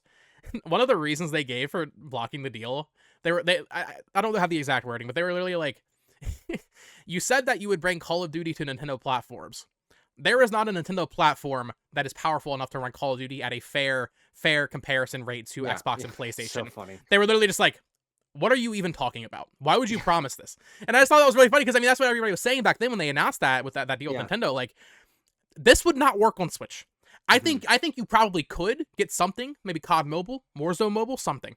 But you're not getting Modern Warfare 2 running at parity with the other consoles. So for Xbox to try to promise that, and to be fair, they never promised it would be on Switch, but they don't know what the next Nintendo console looks like. They don't know if it's actually going to be that much more powerful. So this deal is probably dead. Obviously, we're going to be hearing about it for the next 18 years. But I just thought it was interesting because I really want Call of Duty to come back to Nintendo. Obviously, I like Call of Duty. I probably wouldn't play it there because of course not. Why would I do that? I played it on Wii U as growing up. I did do that, but yeah, this was definitely the biggest news this week. What do you think, Tucker? The idea of having Call of Duty back on Nintendo is something so funny to me because I only retroactively learned that those games were available. And frankly, people talk about Call of Duty on Nintendo systems as a joke. It's like a bit in a Scott the Woz video. It's like, haha, point and laugh, Black Ops 2 on DS. Or no, that's not even accurate. Whatever. Black Ops 1 on DS. Yeah. But I think that with them saying Call of Duty on Nintendo doesn't, I don't think that they even meant we're going to be putting the current mainline games on Nintendo hardware. I don't even think because they would have. I think they would have been more specific if that was the case. They actually did say it would be at parity with the other versions. It would be the same game. Oh, okay. Well, that's just a fucking lie. And they said it wouldn't be the cloud. It wouldn't be a cloud version. It would be the same game. That's what they said. Well, then the other avenue for that is, and this is what they did with things like the DS games. They have the same name for the game, but it's not the same game. It's another dev team making a game that has similar ideas, maybe, but kind of different because it's on different kind of hardware with different limitations and fits that audience a little bit better. I think that either if Nintendo gets Call of Duty, I don't see it being those big AAA high production value games. Something more along the lines, as you said, like Call of Duty Mobile, if they want to like revamp that and have it something that is like Fortnite cross-platform. You can play it on your phone or you can play it on any system. And then guess what? That's technically at parity with the other consoles because it's cross-platform and because it runs on mobile and on Switch. But yeah, I'm never gonna play Call of Duty on Nintendo, but I think it'd be funny to see them try. Right, and I think hopefully the next Nintendo console is powerful enough to run it, like I said, at like low PC settings or like base PS4. Like Modern Warfare 2 is on PS4 and Xbox One, Mhm. which is still crazy to me because that game is beautiful. Same with Cold War and Vanguard. So I don't think it's impossible for the next console, but obviously getting them running on Switch was never going to happen. There's Yeah. literally no chance. Um, so we'll have to wait and see. Like I said, I wouldn't really play Call of Duty on Switch. I would definitely buy it because I want to see how it runs because I did play Black Mhm. Ops 2 and Ghosts on Wii U when I was younger, and I love those games on Wii U. Um, but it's just it makes so much sense. These games would sell so well. It doesn't matter that they run poorly. Witcher 3 on Switch sold over 1 million copies. Yeah. And that game is The Witcher 3 on Switch. Same thing with like, dude, how did we never get GTA 5? That's a PS3 True. game. It That's doesn't. It crazy. doesn't really make sense. So maybe it's just because they don't want to update it, like I said, and then they have to have another version. I think recently this week, Hi-Rez announced they're shutting down Paladins on Switch. I don't know who's Mm. playing Paladins at this point, but No. they were just like, yeah, we don't want to have to update this version anymore. You could have Um, told me that Paladins shut down completely across all platforms 3 years ago, that was the and I first time would have I had heard about it since like I think 2018 is when it came out. A crazy. little Overwatch clone there from Hi-Rez. Yep. But yeah, definitely big news in the Xbox world, but wanted to cover it because it is a little bit Now, you wanna relevant. play a little game? What's that? How many Paladins characters are there? I don't know how many they announced with, or they released the game with. I would think Well, it's like Heroes, like Overwatch, right? yeah, it is, yeah. Because I remember there being, like, a little Torbjorn guy and, like, Yeah. you rode horses around, I think. I think I played, like, 2 rounds of Paladins I at enjoyed some it for point. what it was, but then Overwatch came out like 2 months later on Switch. Paladins characters, I'm I'm gonna say gonna say 25. 25. at this point, I think it's gotta be higher than that because Overwatch launched with almost that amount. And I would bet that Paladins launched with like half of that because it's Paladins. But I say it's got to be approaching like 35 or something like that. Okay. All right, champions, paladins.com.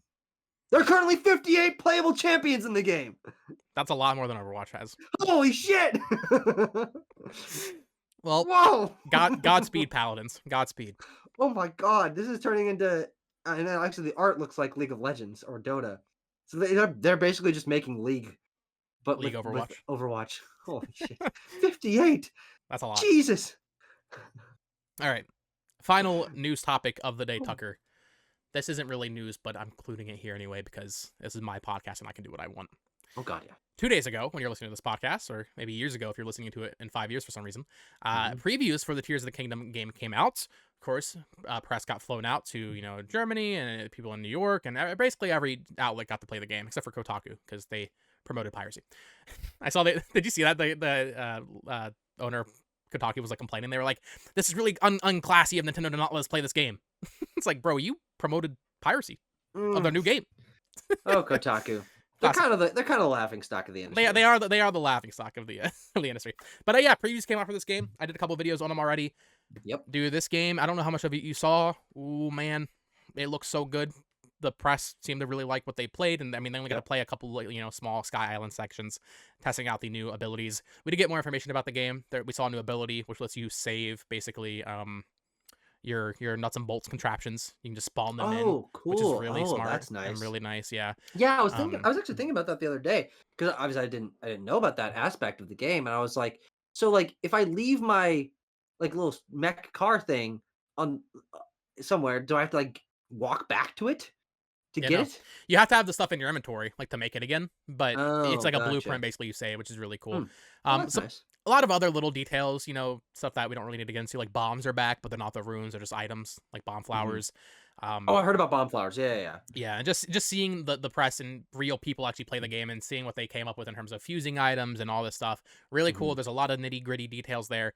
But a couple things that I wanted to talk about was Okay. the frame rate. I saw a lot of people, I don't know why, saying like, "Oh, this game's running at a poor frame rate, sub 30." I watched a lot of the footage. I didn't Mhm. notice that at all. Yeah, I heard conflicting things. I heard both that like, wow, this is much more technically impressive than Breath of the Wild, and I heard, wow, this game runs like ass.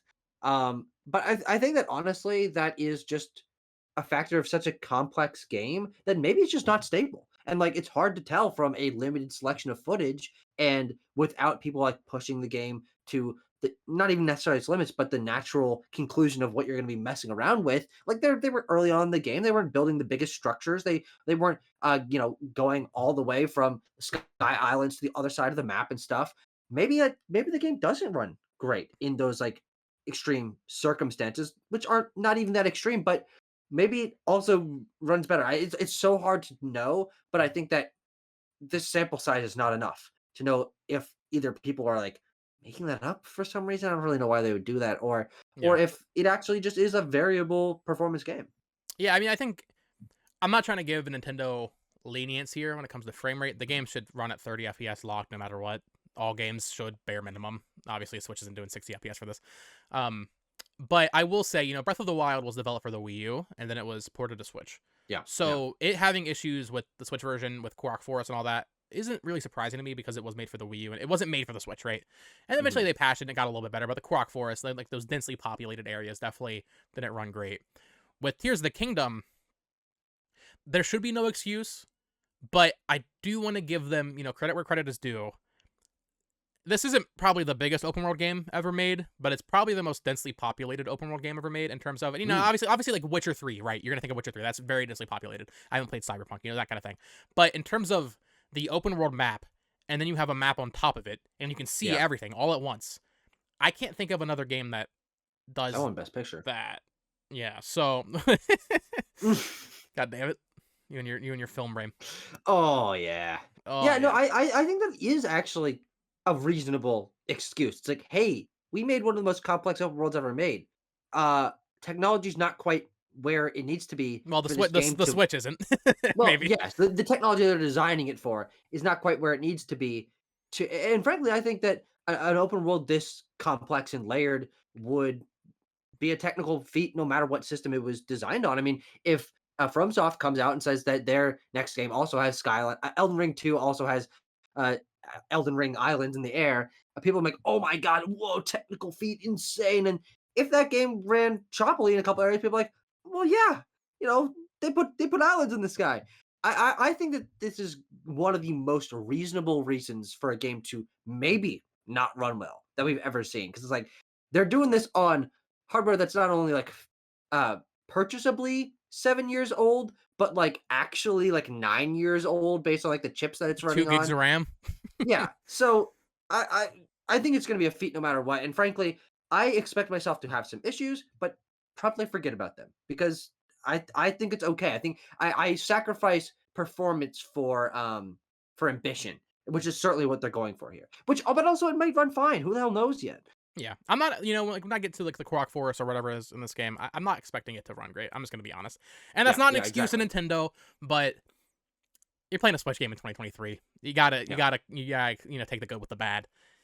Do you want to play probably what will be the most innovative open world game of all time, or do you want to? Is the 25 FPS you'll see every once in a while really that much of a trade off? Are you really not willing Exactly. to experience Exactly. that? I think I'm fine. Yeah. It sucks, obviously, if this game ran at 60 FPS on PS5, that'd be peak, but we'll be all right. Now, we did have a write-in. This isn't directly relating to the previews, but I wanted to cover it here anyway. Mars in the Discord asked, do you think they will continue the storyline for Breath of the Wild / Tears of the Kingdom after Tears of the Kingdom comes out? And I think we actually have a similar question later on, kind of talking about the future of the Legend of Zelda franchise, which I guess, Hmm. yeah, let's just read that too, actually. Sure. Flying Squirrel Peter said, I love the first episode. Question, with Tears of the Kingdom being such a large sequel and no other Zelda games in sight, what do you think the future of Zelda as a game franchise may be, or maybe even movie franchise? Or at least, what do you hope for it to be? I personally adore the new entries, but would love another 2D Zelda game, whether it be a new or a remaster like Link's Awakening. So we can kind of take both these questions one by one, and we're officially in like the listener questions segment of the podcast, by the way. So in terms of them continuing the storyline for Breath of the Wild after Tears of the Kingdom comes out, I don't think so. I really No. don't. However, No. and I've made videos about this or talked about it in videos, the future of the Zelda series, and I might do a separate video on this with Caleb. Um, I don't know what they do from here. You mentioned Yeah. Flying Sword Peter mentioned 2D Zelda. We're definitely gonna get another one of those. It's been 10 years now since A Link Hmm. Between Worlds, which is Yep. makes me I'm sad because 2D Zelda is awesome. Yeah. We're definitely gonna get another one of those. And I don't think the next Zelda game will be like a Skyward Sword or a Ocarina of Time. It's not going to be that structure. Breath of the Wild sold 30 million copies or close to it. So it's definitely going to be similar in terms of, open world and the physics, and Mm. that's going to be a big focus, I think. Mm. In terms of Yeah. continuing the plot, though, I wouldn't be shocked if they did make this actually a trilogy based on how well Tears of the Kingdom does. I know Oh, that's interesting. people are not talking about that, and like it'd be a Never first even for the thought about series, that. but I wouldn't be shocked just based on how much it's sold. Yeah. Huh. Zelda before Tears or Breath of the Wild was a niche series. Skyward Sword Yeah. sold under 4 million copies. Hmm. That's insane. That's Metroid Yeah. numbers, and Metroid does Yeah. not sell very good. And I mean, for No. Metroid Dread, 3 million is great, right? But it's obviously all in scale with how big the franchise is and how much people perceive it to be. If they did a third game like Breath of the Wild, I just don't know where they go from here. Like I said, it'll be open world. It won't be like a traditional 3D Zelda game. It'll be similar kind of thought process. Yeah. And, that's up for them to figure out how to innovate the series again. But I don't think if they released a third Breath of the Wild style game, same art style, same characters in 4 or 5 years, I don't think people would be that upset, to be honest. I think people Yeah. would be okay with it. I think at that point you would have to move them to a new location for sure. Yes. Give Yes. it a full new map. But other than that, I mean, how do you improve upon this, dude? Like literally, Skyward Sword, which someone actually asked about later on, we'll talk about, or Twilight Princess. There's so obviously ways to improve upon what they did with those games. Yeah. But in terms of what Zelda is now, and I know people don't like that Zelda is Breath of the Wild now, but it is. There's no denying it. In terms of improving upon what this game's doing, it's impossible to kind of think about what that will be since we're not game designers, because these are the best open world games ever made. These are Yeah. masterclass in game design. There's nothing that even comes close. So I don't know if maybe there's pressure at Nintendo because they're like, damn, how are we gonna follow this up? Or maybe it Mhm. will just be a third game in this little trilogy. Who knows? What do you Yeah. think? Well, my first blush thought before you mentioned the idea of this being a trilogy, which I've never even passed through my No mind. one's even thinking about Never that. heard it Yeah, mentioned yeah. ever. Is that I don't necessarily want them to continue the storyline or frankly even this kind of art style and these characters and all that, because I like when things are eras. And the Breath of the Wild era has gone on longer than any other Zelda era, period. I mean, it's the longest period of time It's been a between two decade. mainline Zelda games. It's been a decade. Um, and by the time that Tears of the Kingdom's reign is over, it's going to be well over. It'll be well over a decade. I mean, and with Agents of Calamity in the middle, um, and much like the fact that we haven't gotten a new official 2D Mario since the end of the New Soups era, which means we're technically still in the New Soup era, unless you want to say that we're in the Mario Maker era, but not really. Um, I I think it's a little bit worrisome when a series quote unquote stagnates. I'm not saying that the Tears of the Kingdom is going to be basic or just feel like a retread or anything like that. I actually do think it's a very smart continuation. I think what happened and why the game was announced so early is they're making Breath of the Wild for a long time and they're trying all sorts of different stuff. And I bet most of the ideas, sky islands, contraptions, gluing things together, I bet those were ideas they had before Breath of the Wild even came out. These are probably the things that were supposed to be in Breath of the Wild. If Breath of the Wild had a 15-year development cycle, which of course it's not going to have, um, I just wonder if there is more ideas they have, and it's certainly possible. But I think that the potential for a third game is something that's like I can't read into the minds of Nintendo's developers like that. I mean, we wouldn't have been really able to think of what they were going to do with Tears of the Kingdom. They hid that so well that it's going to be building contraption, gluing shit together. It's like we didn't even think that was possible. So maybe they have a third thing like that. But I also think that it'd be nice to have this be a just chapter and close it off and have different kind of open world game. Maybe one that is, God forbid, more story focused. Maybe one that is more puzzle focused on just dungeons or something like that. I think that having a really robust modern 2D Zelda game would completely refresh the series. At the end of Tears of the Kingdom's era, I would like there to be a new direction for Zelda. And while I'm sure I would love a third game in the series, especially if Nintendo's developers have all the ideas, which could possibly be in their mind, I I think there's a chance that I'd be slightly disappointed in a third one. I'm sure it'd be a great game, but conceptually, I'm like, hey, close off this chapter and find the fresh next step into the future, especially because we've never had an era like this for Zelda before. Zelda has always been reinventing itself. You go from Wind Waker to Twilight Princess to Skyward Sword to Breath of the Wild. It's like, oh god, it was whiplash going back and forth. It's like, whoa, what is Zelda's identity? I don't know. I can't tell. But we have such a consistent identity right now. It's a little bit disappointing from the retrospective aspect of that. But so I I want there to be a modern, really robust, super forward-thinking, innovative 2D Zelda game. I think that's what should be next after Tears of the Kingdom. I agree. And it's funny that you mentioned Age of Calamity. I guess in a way, Tears of the Kingdom is the third entry in a trilogy, Yes. if you really want to count that. Yes, kind of. Yeah, I don't know. It's so hard to follow up on what will probably be a 12 out of 10, right? Yeah, yeah. They've never had to do that before. Skyward Sword, a lot of people didn't like when that game came out, which we'll talk about in a second. Wind Waker was controversial. Yeah, even Twilight Princess. I mean, Twilight yeah. Princess sold really well, and I think at the time people loved it, but now people look back at it like, I don't know about Yeah, that one. yeah. Obviously, every 3D Zelda game has its people that kind of back it. Something that I have not seen many people talk about, and I do think is probably going to be the next 3D Zelda, not the next new 3D Zelda, is Ocarina of Time remake. I think there is no shot they do not remake that game from the ground up. Obviously, we got it on 3DS, and maybe that's what Growz was working on right now. Maybe they're getting their first big budget kind of remake, almost like a Blue Point style. Holy shit. I think Ocarina of Time has to be coming. Mhm. I don't know if they would do Majora's Mask, and obviously this isn't a new game, so it kind of isn't what the question is in terms of like the next new 3D Zelda or the next new Zelda game.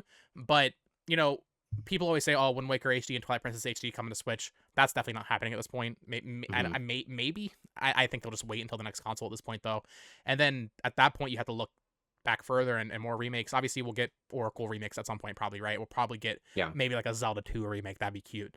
But I think in terms of that'd be the next 2D Zelda, but Yeah. 2D. Like Yeah. holy shit. Oh, yeah, cool. God. That's That'd be another awesome. avenue they could take. Really? Right. Didn't It think kind about of makes me think about what Capcom's doing with Resident Evil. I mean, they completely have reinvented that series. Sure. And Multiple times. I think Ocarina of Time is so seminal and so important to Nintendo's history and to Zelda as what it is, as at least as a stopgap between Tears of the Kingdom and the next open world 3D Zelda, to give fans of that 3D traditional style Zelda game kind of what they want. I think that makes a lot of sense. And then from there, maybe they could do Majora's Mask. Maybe they would do Twilight Princess. I don't think Wind Waker needs it, but Ocarina of Time definitely needs it. So that'd be interesting. I think that could even be a pretty early Switch game, or Switch 2 game. We always talk about how Zelda, typically they try to launch it with the next console. That's definitely not happening because Tears of the Kingdom is coming out this year. Of course. But maybe an Ocarina of Time remake could potentially come out, maybe like not at launch, but within a year of it being announced. So it's definitely interesting. I think Zelda, it's like you're saying, you don't want it to stagnate. I think Nintendo is interesting because they don't ever do that, really. You can say like, oh, the Mario sports games kind of get stagnant, and oh, Pokemon is stagnating, although I don't agree with that. But most people think they are, to be fair. They're not looking at the literature. And not only with every Nintendo console, but just with each new entry in a franchise, especially with the Switch, they have done and taken great strides to differentiate each game in a series. Yes, especially I love Pokemon's a great example of that with the different art styles and different gameplay styles. Kirby's a great example of that. We had Star Allies, which is similar to Return to Dreamland Deluxe, but even then they gave that a new art style. They put it in this crazy minigame mode. And then you had Forgotten Land. With Zelda, they also do the same thing, right? But they haven't with this generation. It's been Breath of the Wild and Tears of the Kingdom. And this is something I think Sony is they need to divert really quick right now. There's like 18 Horizon games rumored. They just confirmed Horizon 3's in development the other day. Yeah. And those games are good, although I personally didn't like Horizon that much. And, God of War's great. Each game in that series just looks like a better version of the last one. Yeah. And to be fair, that's what Tears of the Kingdom is. And that's why under usual circumstances that would be maybe a little bit disappointing, but Nintendo's so good about not doing that. Yeah. And Sony, not to turn this into a Sony rant, but I feel like they've been really bad about that recently. No, absolutely. Yeah, and that's why I love Nintendo and why I think that even though you can look at surface level and say, hey, Tears of the Kingdom, direct follow-up to Breath of the Wild, using mostly the same maps, same physics engine, same art style, all of that.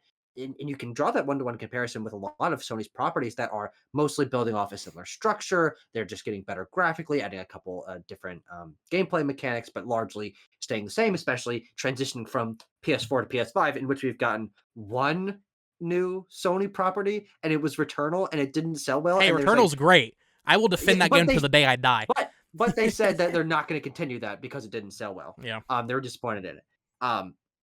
That I'm happy with Tears of the Kingdom because it's Nintendo doing something that they don't usually do, is continuing an idea, which the rest of the industry has been doing for such a long time. It's like, okay, Nintendo's finally starting to catch up to like the PS3, Xbox 360 era of like Uncharted 1 through 3 and Gears 1 through 3 and like Halo building on top of itself.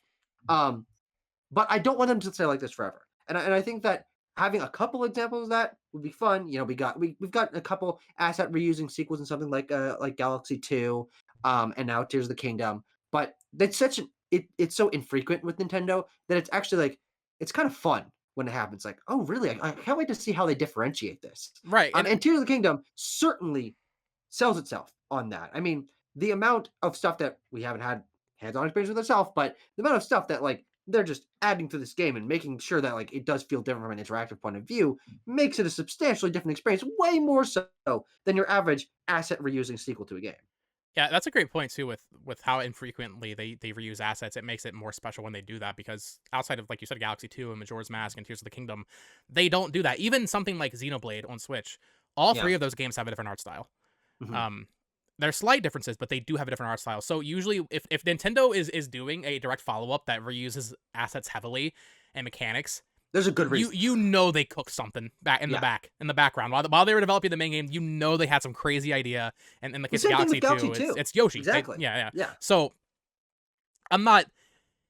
If they do a third, back to the main question. If they do a third game that's like Breath of the Wild, I think it would have to mean they had some other crazy idea they just couldn't do, Yeah. which is unlikely, to be honest. Yeah. I think this Tears of the Kingdom is probably the ultimate vision of what they had for Breath of the Wild Yeah, 10 years absolutely. ago. But yeah, it's definitely a great question, and I love talking about the future of Zelda because Zelda, I think, is Nintendo's most interesting franchise because it has so many different avenues they can go down. Yeah. All right. Yeah. Sure. Disinferno, another Zelda question. Disinferno asked, what do you think about Skyward Sword? For me, it feels like it's super underrated, and it's definitely in my top 3 Zeldas of all time. I don't know your take on Skyward Sword, Tucker. I don't know if it's in my top 3, but I would say it's probably it's close to top 3 3D Zeldas for me for sure. I don't know if it'd be top 3 overall because Link Between Worlds and Minish Cap Mhm. are definitely up there. So many great games in the Zelda series. I love Skyward Sword. Even when it came out, I loved it. I never had issues with the motion controls, and replaying it on Switch 2 years ago when it came out with button controls even solidified my love further. I think there's a really great character there. I think that's the first Zelda game that has a truly great story that is like kind of in your face because Nintendo games don't really do that.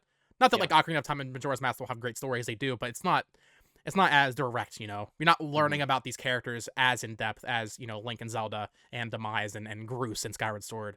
I think the dungeon design is at an all-time high with Skyward Sword. The boss fights are awesome. So yeah, for me, I don't know if it's top 3, but it's definitely up there. What about you, Tucker? Um, I have never finished a 3D Zelda except for Breath of the Wild. I've played half of Ocarina of I Time was on if 3DS. we weren't recording, I was tempted to like disconnect as like a joke. I've played half of Ocarina of Time on 3DS twice, and just always stopped. I'm like, I don't give a fuck. I've never tried substantially playing Majora's Mask, Twilight Princess, or Wind Waker.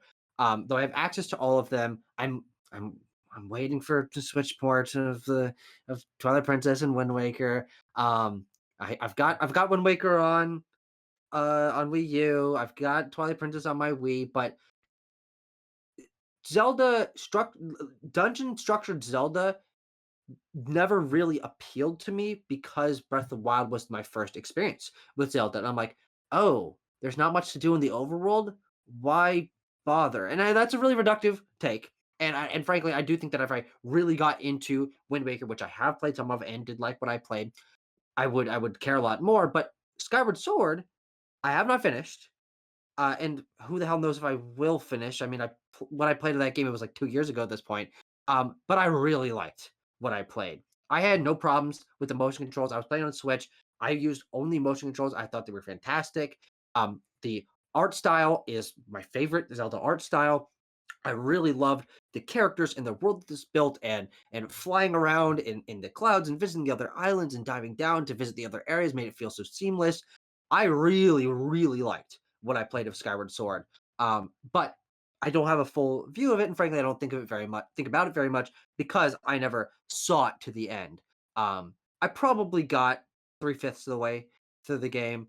Um, but I do think that Skyward Sword is very good and probably my second favorite 3D Zelda that I've played a significant chunk of.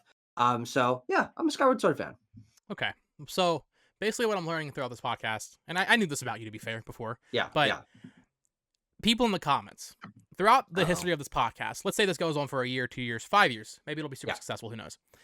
We need to train Tucker to Oh, finish video God. games. Oh no. Well, This hey. man, this man is hosting a Nintendo podcast and has not beaten Ocarina of Time. Yeah. I think I need to rethink my decision here of who I pick for my co-host, Tucker. Yeah. We need to reform you. Yeah, man. Man. No, Maybe if you I've weren't watching beaten. 20 movies a day, you could beat some damn games. Oh, I don't disagree. I don't disagree. I have where's 2023? Hold on. What the fuck is happening? Oh, okay. I'm on my backlog count. I've completed 25 games this year. That's a Okay, that's reasonable amount of games. And some of them are reasonably length games. They're not super long, but I finished Heavy Rain. I finished Prey. I finished Resident Evil. These aren't like 2-hour games. I played through all of Ghostwire Tokyo in like 3 days. I like playing shorter games. I won't deny that for a second, but like outside of key examples, my brain, as I said earlier, sort of caps out at that 12 to 15-hour mark. And so once I've played a game for like more than a week and a half, I just get distracted. And I've always been like that. So I'd like to be better about it, but I'm also graduating and I'm going to get a job and stuff. And I doubt that my mind is going to be focused on playing more video games. okay, well, this is why we need the Ocarina of Time remake to get you back on that. True. Oh, absolutely. I would Because play that. I know you'll never go back to it unless they do that. Probably, maybe eventually. Yeah. All right. Next question came from Key, good friend of mine. He said, "What dead franchise do you want most of all to have a new game on Switch?" This is a great question. We've seen with the Switch, Nintendo's revitalized a lot of random stuff like Big Brain Yep. Academy and Advance Yep. Wars, even Clubhouse Games, which was a DS game back in the day. Fun fact. For me, we low-key might have the same answer. I don't know if you actually like this franchise that much. I know you've did a video on its long-lost Game Boy sequel, but I have two answers. First would be Kid Icarus. Kid Icarus Mm. Uprising is one of the best 3DS games. It's not my favorite. That goes to Fire Emblem Echoes, but Kid Icarus Uprising is absolutely fantastic. What Sakurai did with that game was, frankly, nigh incredible. I must admit, that game's fantastic. Even if they just ported it to Switch with better controls, because I'm left-handed, and that was not a good experience on 3DS because of that. Sure. Yeah. That'd be nice. But also, I don't know if I can consider. The thing is, these games are 10 years old now, but because they were on 3DS, I don't know if they're really dead. I don't know, like, Mm. what at what point is this franchise dead? If it's like never been since Yeah. GameCube, like Earthbound's dead and F-Zero is dead right now. Yeah. But my other answer would definitely be Rhythm Heaven, if that Sure. qualifies. We had Mega Mix in 2015, I believe, or maybe 2016, and I love that game. And I know I think the person that does the voices and all like the music had cancer or something, but I think they're doing better now, which is why people assume that series was kind of on hold. So those would be my answers: Kid Icarus and Rhythm Heaven. Honestly, Rhythm Heaven especially. Kid Icarus is great, and I love that, but Rhythm Heaven is just like comfort food. It's so Yeah. nice. It's not gonna take up a ton of your time, like you're saying, Tucker. You can beat it in a couple hours probably, kind of like WarioWare, but better. Rhythm Mhm. Heaven, ooh, love Rhythm Heaven. What about you? Now, what's interesting about Nintendo's larger staple of games and their IPs that people have a lot of reverence for, going back to these franchises that have been dead for a long time: Earthbound, F-Zero, Star Fox, by a technicality because no one gives a fuck about Zero. Uh, these these franchises are very popular, but they're also unfortunately in genres that I just don't particularly resonate with.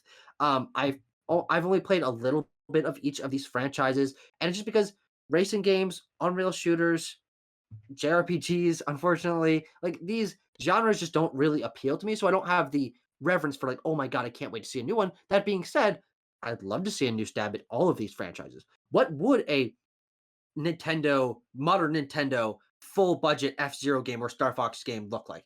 I can imagine what that would be like. And if they reinvented it uh, with enough modern sensibilities in mind, yeah, absolutely. I'm sure that I would absolutely love it because they've done that with basically every franchise on Switch, given it some sort of refresh, modern sensibilities that really brought me in and made me a fan of the franchise and retroactively made me interested in their older games. But on a very subjective level, dead these dead franchises, I'm like just largely fine with them being dead. I'm like, yeah, that's okay with me.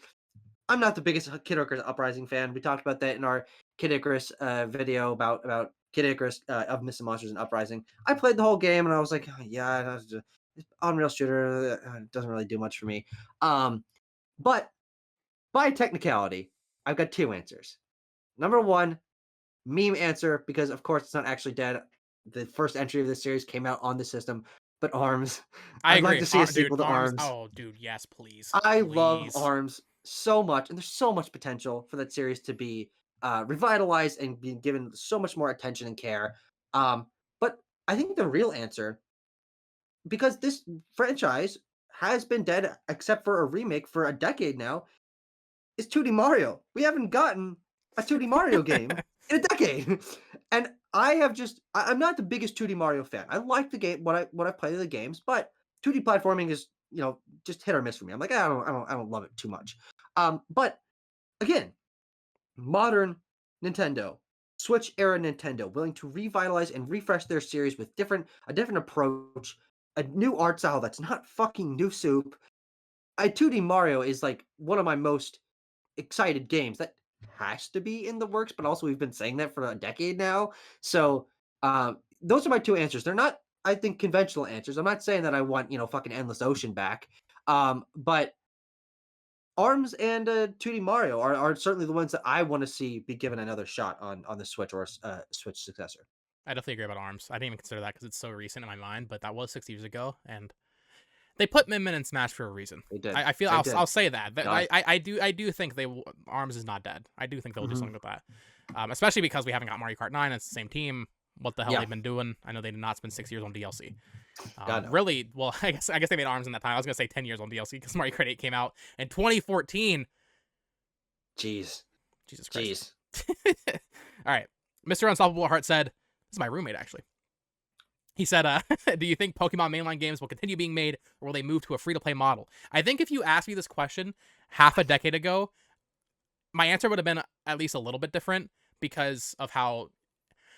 Maybe this is like more wishful thinking as like a child. People always dream of Yeah. like that Poke MMO style game. Of course. But I think Pokemon is too much like Call of Duty in that they have to release a game every year because it makes them $1 billion. It doesn't Yeah. matter if the game's bad. It doesn't matter if the game's rushed. They are never going to stop releasing 2 sets of games. Even stuff like Legends Arceus, which I think you and I both loved. No, God, I love that game. Yeah, Adore that game. best Pokemon game in a long time for me. Absolutely. Even seeing that release as like a singular game was surprising because Yeah. Oh, absolutely. I don't really buy into the idea of calling a company greedy because that's what a company is inherently. Of course they're greedy. Mhm. That's the goal. So when people say Tears of the Kingdom shouldn't be $70, it's like, no, it should be because that's the company and that's a $70 game. They're gonna make their money. So in terms of Pokemon being free to play, that's definitely not going to happen because of that initial sale. I think it'd be cool. I think it'd be cool if we got that open world truly open world Pokemon game. We can go to every region, but there's too much. There's too much money, dude. I mean, when a Pokemon game comes out, I spend $120 on it Yeah. because I buy both Yeah. versions. Mhm. They will never stop doing that. And if we get exceptions to that rule, like Legends Arceus, that's great. But I think for the most part, they're just going to keep going with what they've got because, as we've seen with Scarlet and Violet, they get rewarded for it. Yeah. That's. I don't know what sales are actually for that game. I know I'm pretty sure it's higher than Sword and Shield, which was the second best-selling Pokemon game. Yeah, So it's got to be up there. yeah, it's definitely top 3, by now. So they're getting rewarded for their greedy practices, if that's what you want to call them, and that is definitely not going to stop. Free to play, Yeah. I mean, geez, dude, I mean, to be honest, if they made a free to play Pokemon game, because of what they would have to do with like a battle pass or like microtransactions, that would probably be the thing that actually just puts me off forever. To be Sure. at this point, Yeah. and when I was younger, it would have been sick, but I like a game I can just play and beat and then move on. If it's an online game, that's fine. But Pokemon's not about really like online battling for me. I think maybe they could do something like that, like a Battle Revolution style, like just battling, kind of competitive simulator, like Pokemon Showdown, but like officially. But in terms of like the core, like new regions, new Pokemon, if they ever made that free to play, I would probably have to dip. And Pokemon's my favorite franchise, so Yeah. let's hope they don't do that. Yeah, I was honestly confused when you read this out the first time because I was just thinking free to play mainline Pokemon games. I didn't really understand it, but the way that you propose them doing that hypothetical game that people have been dreaming about since World of Pokemon Rainbow. Warcraft came out, That's never going to happen. Yeah. We've been thinking that they're going to add another region to each of these games for well over a decade at this Every point. time a new game comes out or there's new DLC announced, people are like, Yeah, Kalos coming back, Kalos. It's like, yeah, no, it's not happening. which is such a random region for them to choose if it happened. I find that Instead hilarious. of I doing love it. instead of doing But Kalos as DLC for $30, they're gonna charge $60 for 2 versions in 3 yeah, years. Or I guess it'd be yep. longer than that because they need to do black and white first, but that will be happening. So, and to be fair to the question, I mean, they have free to play games, they have the mobile games, they have Pokemon Unite, Sure. and from when I played a Pokemon Unite, they are grimy. They are so microtransaction Yeah, heavy yeah, that I yeah. don't like. Oof. I haven't played Pokemon Unite since it came out, and I enjoyed what I played of it. You know, I don't play MOBAs, but I enjoyed what I played of it. But first of all, the UI and like the menus were so slow. It was worse than the Switch eShop. I don't know. I Mhm. don't know if they fixed that. That's unrelated, I guess. But just the amount, like it was $20 for a skin, and Yeah, I heard about like that. here's the thing, right? You Oh expect that god. from Fortnite. You expect that from Call of Duty. You shouldn't expect that, but we've come to expect that. I don't ever want to see anything with Nintendo's name on it doing that. Even if it's Pokemon, which is kind of like its own entity. I Mhm. hate it. I don't want to see that. It's ugly. It's nasty. It makes me feel Yeah. gross. We're lucky, frankly, that Yes. Nintendo has not they are behind. They've always been behind. They don't follow the trends that other people do. They're still not good at online services. They're still not good at at messaging board. Like Nintendo's behind. But the one way that it's good that they're behind is they have not gotten to the scummy level of in-game microtransactions that basically everyone else has hit at some point. I think Pokemon Unite really being the only example of that sort of tangentially crossing over within Nintendo's sphere. They've been pretty good at if it's going to be DLC. Nintendo's been really consistent about their goddamn DLC since they started doing it. Um, but Nintendo does catch up at some point. Usually it's 10, 15 years later. But I hate to be a Debbie Downer, but we're gonna see a Nintendo game with these shit ass microtransactions at some point in the future. And it's not gonna be fun, and we're gonna whine about it, but it's gonna make them a lot of money, and Who I can blame them if it yeah. does? I mean, that's the thing too. Like, I know I'll probably get some shit for saying like I don't like calling companies greedy, and like yeah, they are greedy. But that's the entire point. I'm not gonna call them out for that. That's the point. Yeah. Not to sound like a capitalist, but I mean that's what they're going for. And one last thing on this question too, with the free to play spinoffs. Mhm. I think mobile Pokemon games have been one of the worst things for this franchise in Mm, probably the past mm, decade. Dude, it completely yeah. killed the spin-offs. It completely killed the sector of That's Pokemon so that I true. love so much. Yeah. I mean, we did a discussion back on the channel or on the channel back in February when they did that Pokemon Presents because we were so confident. I think we did a discussion on it. Either way, we talked about it. We were so confident there was gonna be a new like spin-off of like Switch not. spinoff. I'm not. Yeah. I'm not deluded enough to think or clouded in judgment enough to think like, oh, they're gonna bring back Pokemon Ranger. I don't really care. It'd be cool, or a new Pokemon Conquest or whatever it is. But Pokemon Tournament was, I guess we had new Pokemon Snap, which I didn't like. But outside of that, we used to get so many spinoffs. We used to get multiple a year on DS and Wii, and Yeah. even Yeah. Wii U with Pokemon Tournament, like I said. And then we got a couple on Switch. We got a remake of Mystery Dungeon, which I've never been a huge fan of, admittedly. And we got new Pokemon Snap, which once again I don't think was a very good game. But we used to have so much variety. And Mhm. because of these free to play Pokemon spinoffs, that's pretty much just dead now. Yeah. Yeah. I think about that sometimes. I'm like, look, also, 3DS had a good amount. 3DS was the last time that spin-offs were really supported, but it was also where we were introduced to the concept of these free-to-play, mobile-ass, Pokemon spin-off games with, Pokemon Shuffle and Pokemon Picross, and the really crappy Pokemon Rumble games that were free to play. But you're right that they've just outside of New Pokemon Snap, and I don't really count Mystery Dungeon because that's a remake. A New Pokemon Snap is the only like full budget Pokemon spinoff we've gotten in almost 10 years, and that is just crazy to think about, especially how many we were getting on Wii and DS, especially. I mean, multiple spinoff franchises started in that like 5 to 8 year time gap. Um, Detective Pikachu 2 is dead. I mean, that game was like half announced in like 2018, but we haven't heard anything about it. It's not happening. But I've never really thought about like, yeah, they are still doing spin-offs, but they've just placed it all onto free to play stuff with Quest and with Magikarp Jump Hey, that and was with fun. I did like that. That was I kind have of a friend goofy. who did everything. He 100% like he platinumed Yeah. Magikarp Jump. and Cafe Remix and Unite. They have been making Pokemon spin-off games, but they don't appeal to me because much like DLC, my mind just does not gravitate towards free-to-play games. Even though there are a couple that I like. I stayed away, weird tangent, but I stayed away from playing that game company's Sky because it was a free-to-play game. And I'm like, "Oh no, really? You made Flower and Journey two of the best games of all time, and you're really gonna go free to play?" I played Sky last year, one of my favorite games I've ever played. That game's phenomenal. It's genuinely fantastic. One of the best uses of free to play I've I ever still need seen. to play that. Um, but that's also like a full production value thing. They haven't done that with their mobile spin-offs. And that's just so disappointing because like Pokemon is more fluid now in a main series than it ever has been, but in a larger scale, it's less inventive with spin-offs than it ever has been. For sure. What are you doing, Pokemon? Come on. Yeah. There's a middle Get back ground on out there track. Get somewhere. back on Find it. track.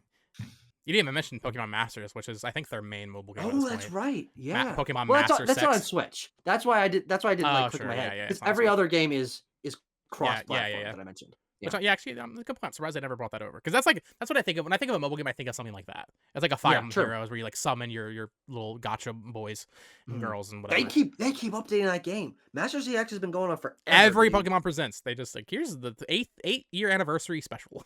Master Sex. Let's go. Yeah. All right.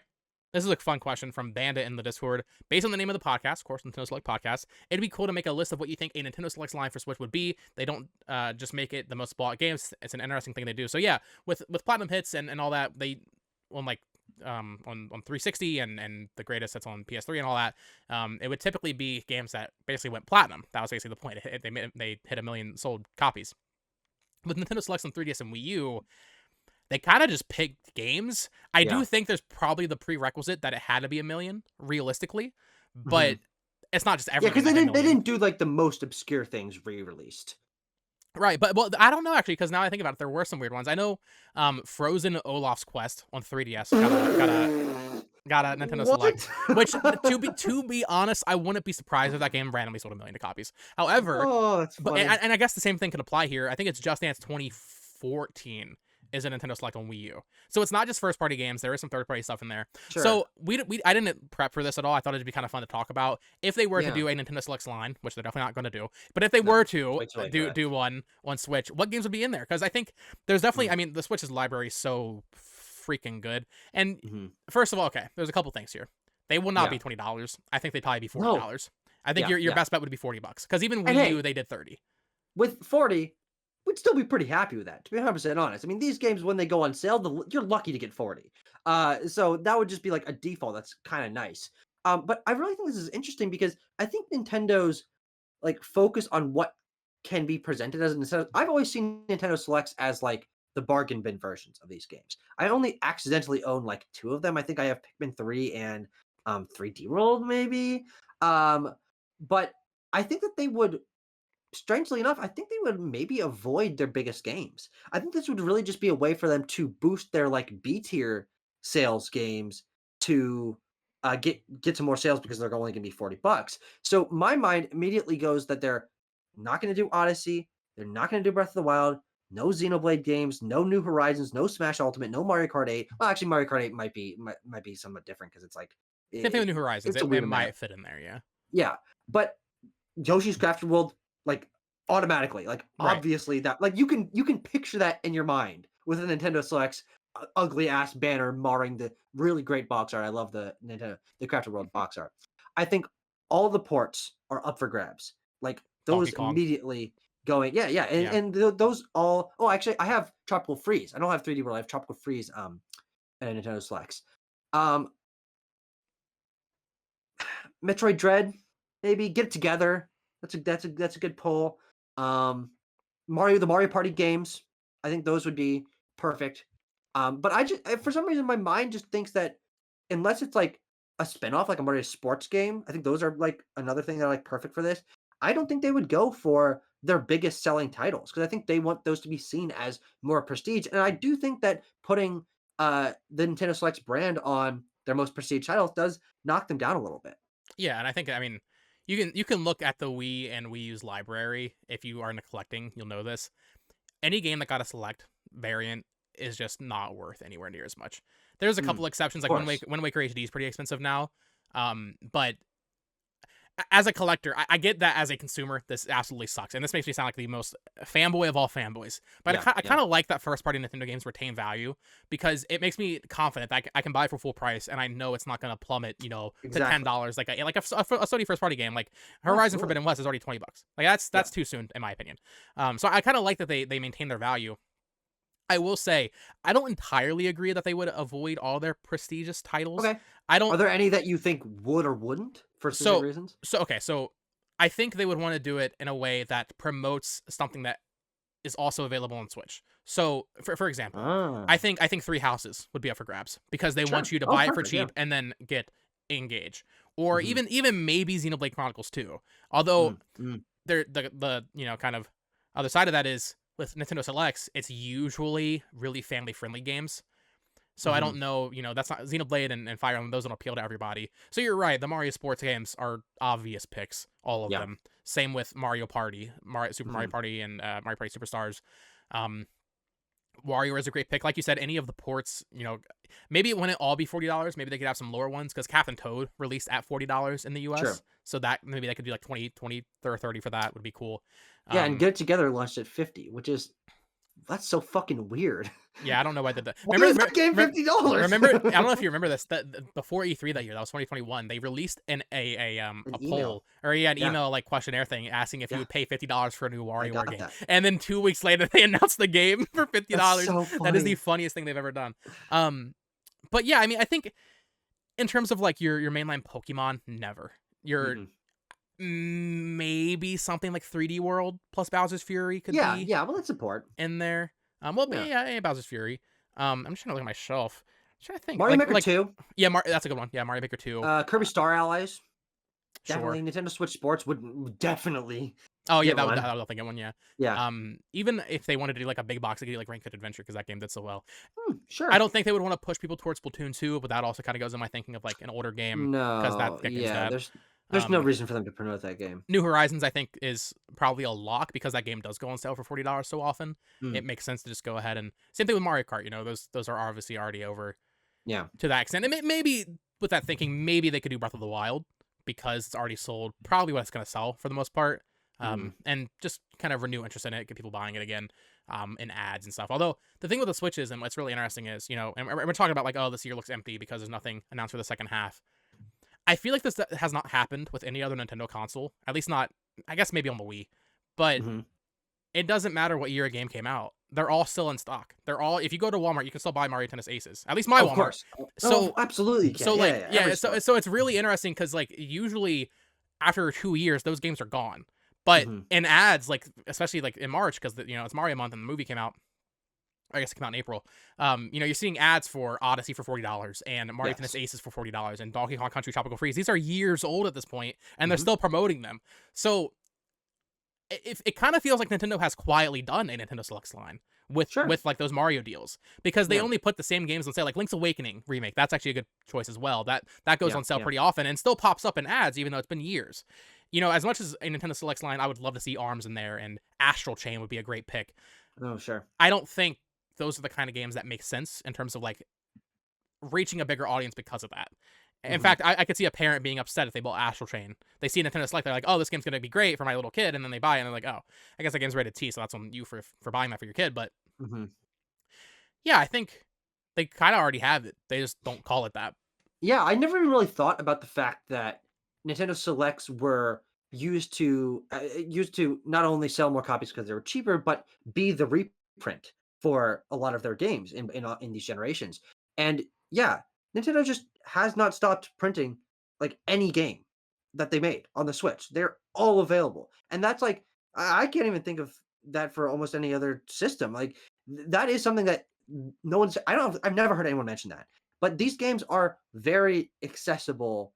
And I think it also means that if you are looking out for it, you can get these games for good prices because there are so many copies of all of these games out there. You go on any kind of resale site on a Craigslist or something, there's 10 guys who found a stack of Mario Kart 8 Deluxe copies in their garage and they're like, don't really want these anymore. You want that for $25?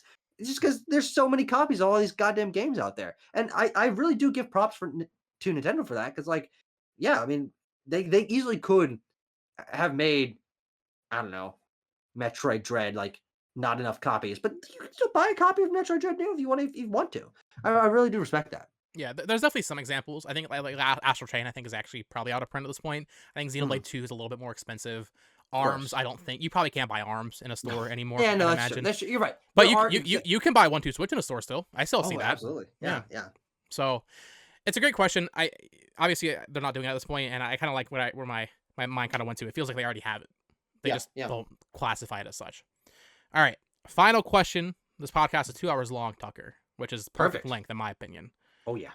Prussian Kami in the Discord asks, what are your thoughts on console exclusives more so with PlayStation and Xbox? So this is a very general question. We could take this from Yep. any angle. However, I want to kind of tackle it from the idea of,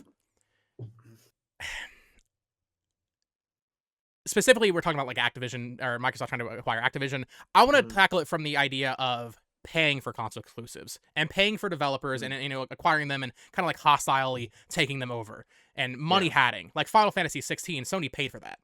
Yeah. Yeah. Nintendo doesn't really do this in any No. real way that we can see. There are examples, but we They don't did know. Octopath Traveler and then they undid Octopath Traveler, and Right, that's like one of right, the only examples of this generation. right. I guess Astral Chain, but like they also published that, No, so they made like that. That's them. They own that. yeah.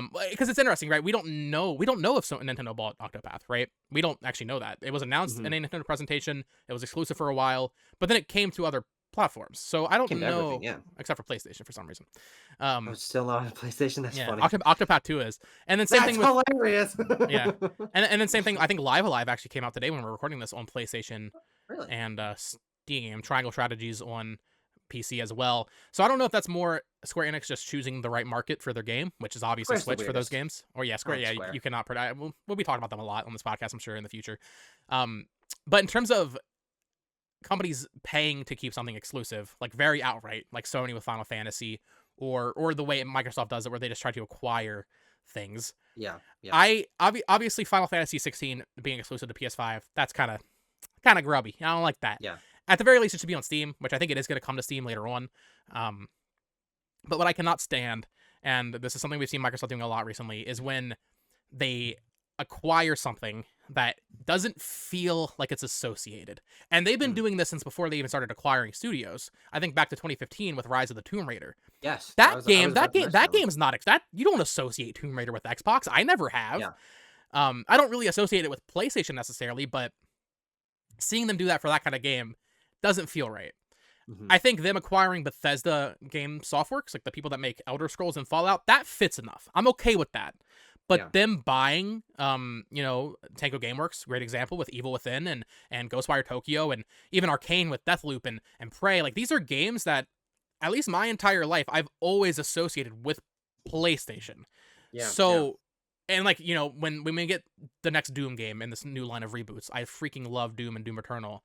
Yeah. I will have to buy an Xbox to play that probably, but that doesn't feel right to me because has Doom ever been associated with Xbox in your mind? I think Doom 3 was on original Xbox, but not PlayStation. Yeah. So I guess Mhm. maybe, but I really dislike when it's like this dishonest money hatting and things that it just feels like it's like when Microsoft bought Rare. I don't mean to be True. coming at Microsoft right now, but they definitely are the worst offenders.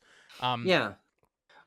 Sony, again, like, yeah, them doing Final Fantasy 16 sucks, and Square Enix not putting the pixel remasters on Xbox sucks.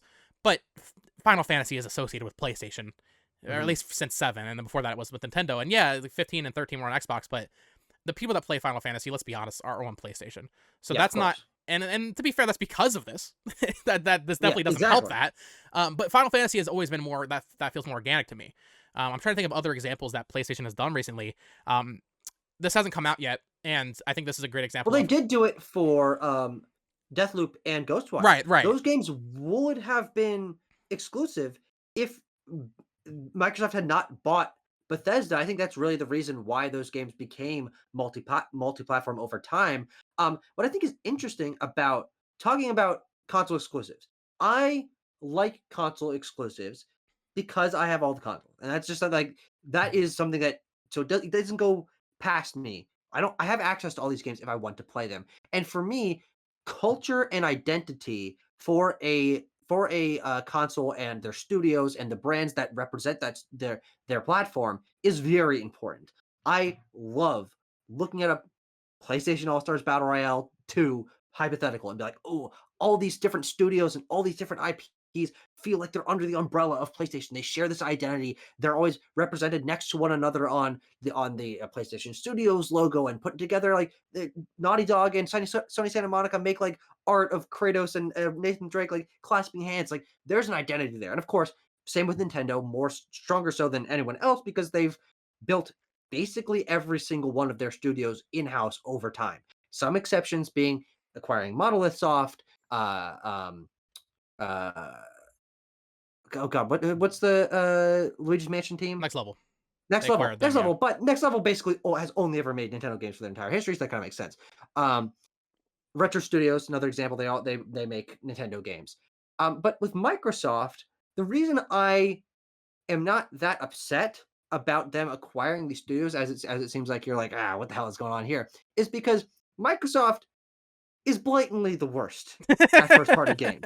They just suck at it. The Xbox One, I think, has the weakest first party It's not even lineup close. of It's not any even console close, dude. in human history. And the reason that I'm not like jonesing for them to like not have these games be available on other platforms, but why I understand what they're doing is because this acquiring Bethesda and all the associated studios has completely ballooned their like presence in my mind as a part of games culture. Before they bought Bethesda, it was like, okay, the classic meme. Gears, Forza Halo, Gears, Forza Halo, Gears, Forza Halo. And then Crackdown 3 comes out and it's ass. And Recore comes out and it's ass. And of course, Xbox One just crap all around. But I now associate Bethesda games with Xbox because I see that Xbox logo when I start up Hi-Fi Rush. I'm like, yeah, this is an Xbox game. And I think what you're experiencing is just the growing pains of that transition. This connection has only lightly existed for like a year and a half now because even when they owned the studio, Deathloop was a PlayStation exclusive. I played it on PS5. And when Starfield comes out, it's going to be an Xbox game, and we're all going to think of it as Xbox games, and everyone to the future will think of them as Xbox games. So yes, there is this like awkward feeling of like, oh, for most of history, like all these games were played on PlayStation. I played Dishonored and Doom and all these games on PlayStation, but that's just a natural element of this transition.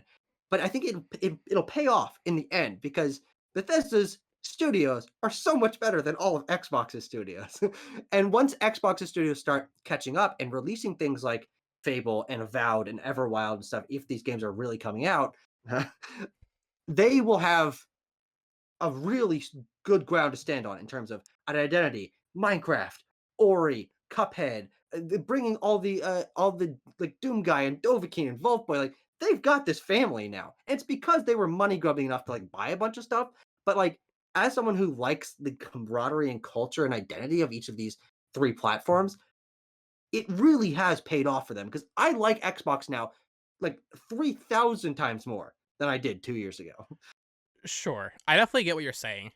Um, for me, and yeah, like you said, in 10 years, I will associate all of this stuff with Xbox. There's no doubt. Yeah, yeah. But to me, it feels kind of amateurish for them to just, they literally, it's like showing a sign of weakness. They can't do it themselves. They can't figure out game development. Yes. And for me, not to really hammer in Microsoft, because I think what they're doing with the Game Pass is cool, and for the consumer, it's great. Everything they touch and have touched since 2013 has gone to shit. Yeah. I would even argue Bethesda's output since they bought them has not been great. At least in terms of like how much they're putting out. I mean, back in 2015, 2016, Bethesda would release 3 or 4 games a year. Where's Wolfenstein? Now they're making Indiana Jones, and I think these deals were put in place before Microsoft acquired them, so that's not necessarily their fault. But Microsoft's other studios, like Obsidian, Outer Worlds, great, sure, and Pentiment is cool. That's a studio they acquired, and Oh yeah, Grounded. I enjoyed Grounded, and I think Obsidian's probably their best studio overall in terms of variety, and maybe Tango will become that for them as well. But it just doesn't feel organic, Of And course. to the point about Absolutely. Nintendo, everything Nintendo does, everything they've done has felt organic. Even Yes. Monolith Soft, maybe it's because I wasn't paying attention to gaming news back then. I don't think people were really upset when they bought the Xenosaga developer. I don't think people Yeah. were freaking Yeah. out about that. And now with Xenoblade, they've made a name for themselves, and it's become like this household thing. And they're Well, arguably, like we said, they're their best developer. yes, Um, absolutely. and with Sony, Sony's not as clean cut as that. I was going to mention this earlier. And I don't think this game's even coming out. I think that's been like trouble development. They're paying to make Knights of the Old Republic exclusive, that remake. Oh, That that's doesn't true. make any Yeah. sense because that is an Xbox game. Yeah. Yeah. So that does not work for me. Mhm. But, them acquiring, and I always see people like, the console wars people on Twitter saying like, oh, it's okay for, PlayStation to acquire all these studios, but it's not okay for Xbox. I'm fine with Xbox doing it. I'll get a Series X. I don't mind. I had one before I sold it, and I have a good PC, so it doesn't really matter to me. I can play these wherever I want, but it just feels inorganic when, or even like dishonest when people are trying to say that, because every studio that Sony has bought, with the exception of Bungie, which they're keeping separate, a separate entity, Yes. and Destiny 3 or whatever will be on Xbox and PC and all this. With the exception of Bungie, all of these relationships, like Nintendo, have been organic from the ground up. With Exactly. when they bought Housemarque, no one was thinking, oh, I can't believe they bought the developer of Resogun, that PS4 Yeah. launch Yeah. exclusive. No shit, they bought them. Or Insomniac. I mean, an even better Exactly. example. Insomniac had this rich history with PlayStation. Yeah, they made Sunset Crazy Overdrive. that Insomniac was third party. No one ever thinks of them No, of third party, but for most of their history, they were third party, but they also made like 40 fucking Ratchet and Clank games. exactly. Yeah. So it's just the way that Microsoft does it that it kind of rubs me the wrong way, Sure. because it Absolutely. feels, like I said, it feels like they're showing their weakness. And even going through this Yeah. Activision deal and reading all the arguments they're making for why they should be allowed to purchase Activision. One of the arguments Xbox made and like trying to swing the CMA or whatever it was in their favor was that it's okay for them to buy Activision because Sony can easily make a Call of Duty competitor on their own. Yeah. Why They've said that. doesn't Xbox do it then? If it's that easy to cultivate new Oh, talents yeah, and do this, why the fuck doesn't Xbox do it? It's because they can. Because their management is flawed. It does not work. Listen, Phil Spencer's a great face, but what has he done? He has not done anything good for this company. I know I'm going on a rant about Xbox as a whole now instead of just console exclusives, but Jesus Christ. I know as just a consumer, Game Pass is the ultimate deal, but if you think about it for more than 10 seconds and worry about the economics of this, Microsoft can afford to lose billions of dollars a year, and it's fine. Yeah. But I just don't like the mentality that Game Pass has kind of brought on people with Sure. the value of games. Like, True. should games be $70? I don't know. I'm fine paying it personally, but that's completely subjective. But there are so many people that are just like, oh, I'll wait until it's free. These people, hundreds of people, put years of their lives into a product, and then you just want it to be free. So, just because of how they structured Game Pass and the value of games, and then them money hatting these studios to, acquire them and make them exclusive, I just don't like their culture.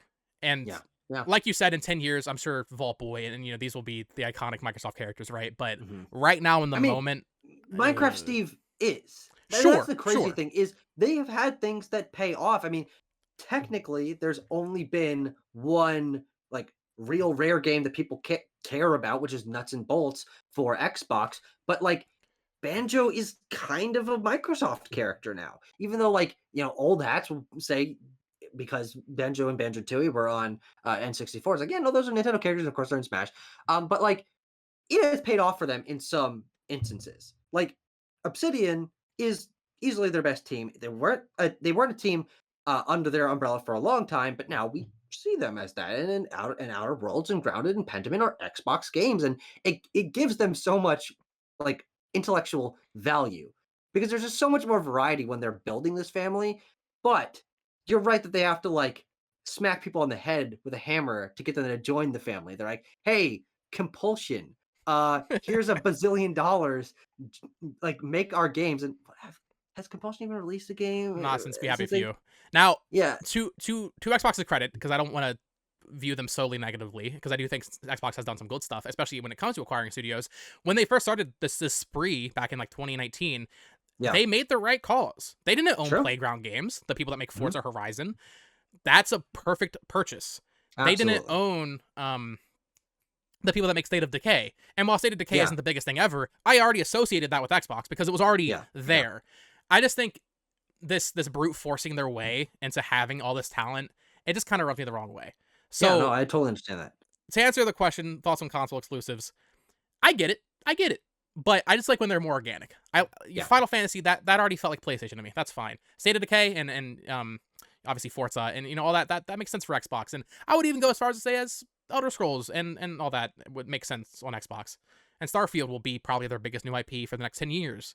Yeah. But I just want to see more organic growth from everybody Yes. involved. I think Nintendo's the best at it Absolutely. by far. PlayStation's pretty good at it, but some questionable stuff going on recently. And then Xbox, they don't even seem to try. But we're seeing it Yeah. now when we'll see the fruits of their efforts in 10 years, when we finally get Everwild from Rare and Avowed from Obsidian. Quadruple A, Yeah, Perfect Dark yeah, game. exactly.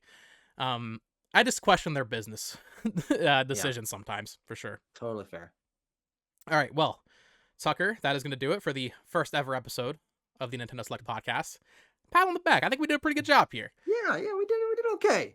Do you have any Hope you bastards liked it. Yeah, do you have any final thoughts before we head off here? No, just had fun, And I like that we are giving ourselves the wiggle room. And leave a comment if you like or dislike this, what your thoughts are on us touching on elements outside of Nintendo's purview. I think concepts like console exclusives, that applies to everyone. We actually talked the least about Nintendo in Yeah. that segment, but I like that we have a little bit of wiggle room. But hey, if you're a passionate Nintendo fan, you like this podcast, maybe you want it to be less talking about other stuff, we can, we'll take feedback. This is a podcast intended to grow and learn from our mistakes or strengths. Of course. I think it's all strength, man. Oh yeah. Of course, you can leave feedback in the Discord as well. We have a channel in the Discord, which is just my Discord, link in the description, of course, for this podcast. You can leave questions there. On Wednesdays, before we record on Thursday, I will tag everyone, ask for questions, and more than likely, your question will be read unless we get a million people in there, because this podcast becomes the number one podcast on the planet Earth. Then I might have to cut out some questions. But yeah, definitely join the Discord and comment down below. Even then, I'll try to pull comments from as many different avenues as possible. Twitter, if you want to tag me there, and include them into the podcast. So thank you so much for watching, and subscribe here so you don't miss any more. Also, we're working on podcast feeds. Tucker's gonna have to walk me through that because that's a new thing for me. But yeah, until next time, folks. See ya. What about the classic Botox Media? Bye bye. Bye bye. Bye bye.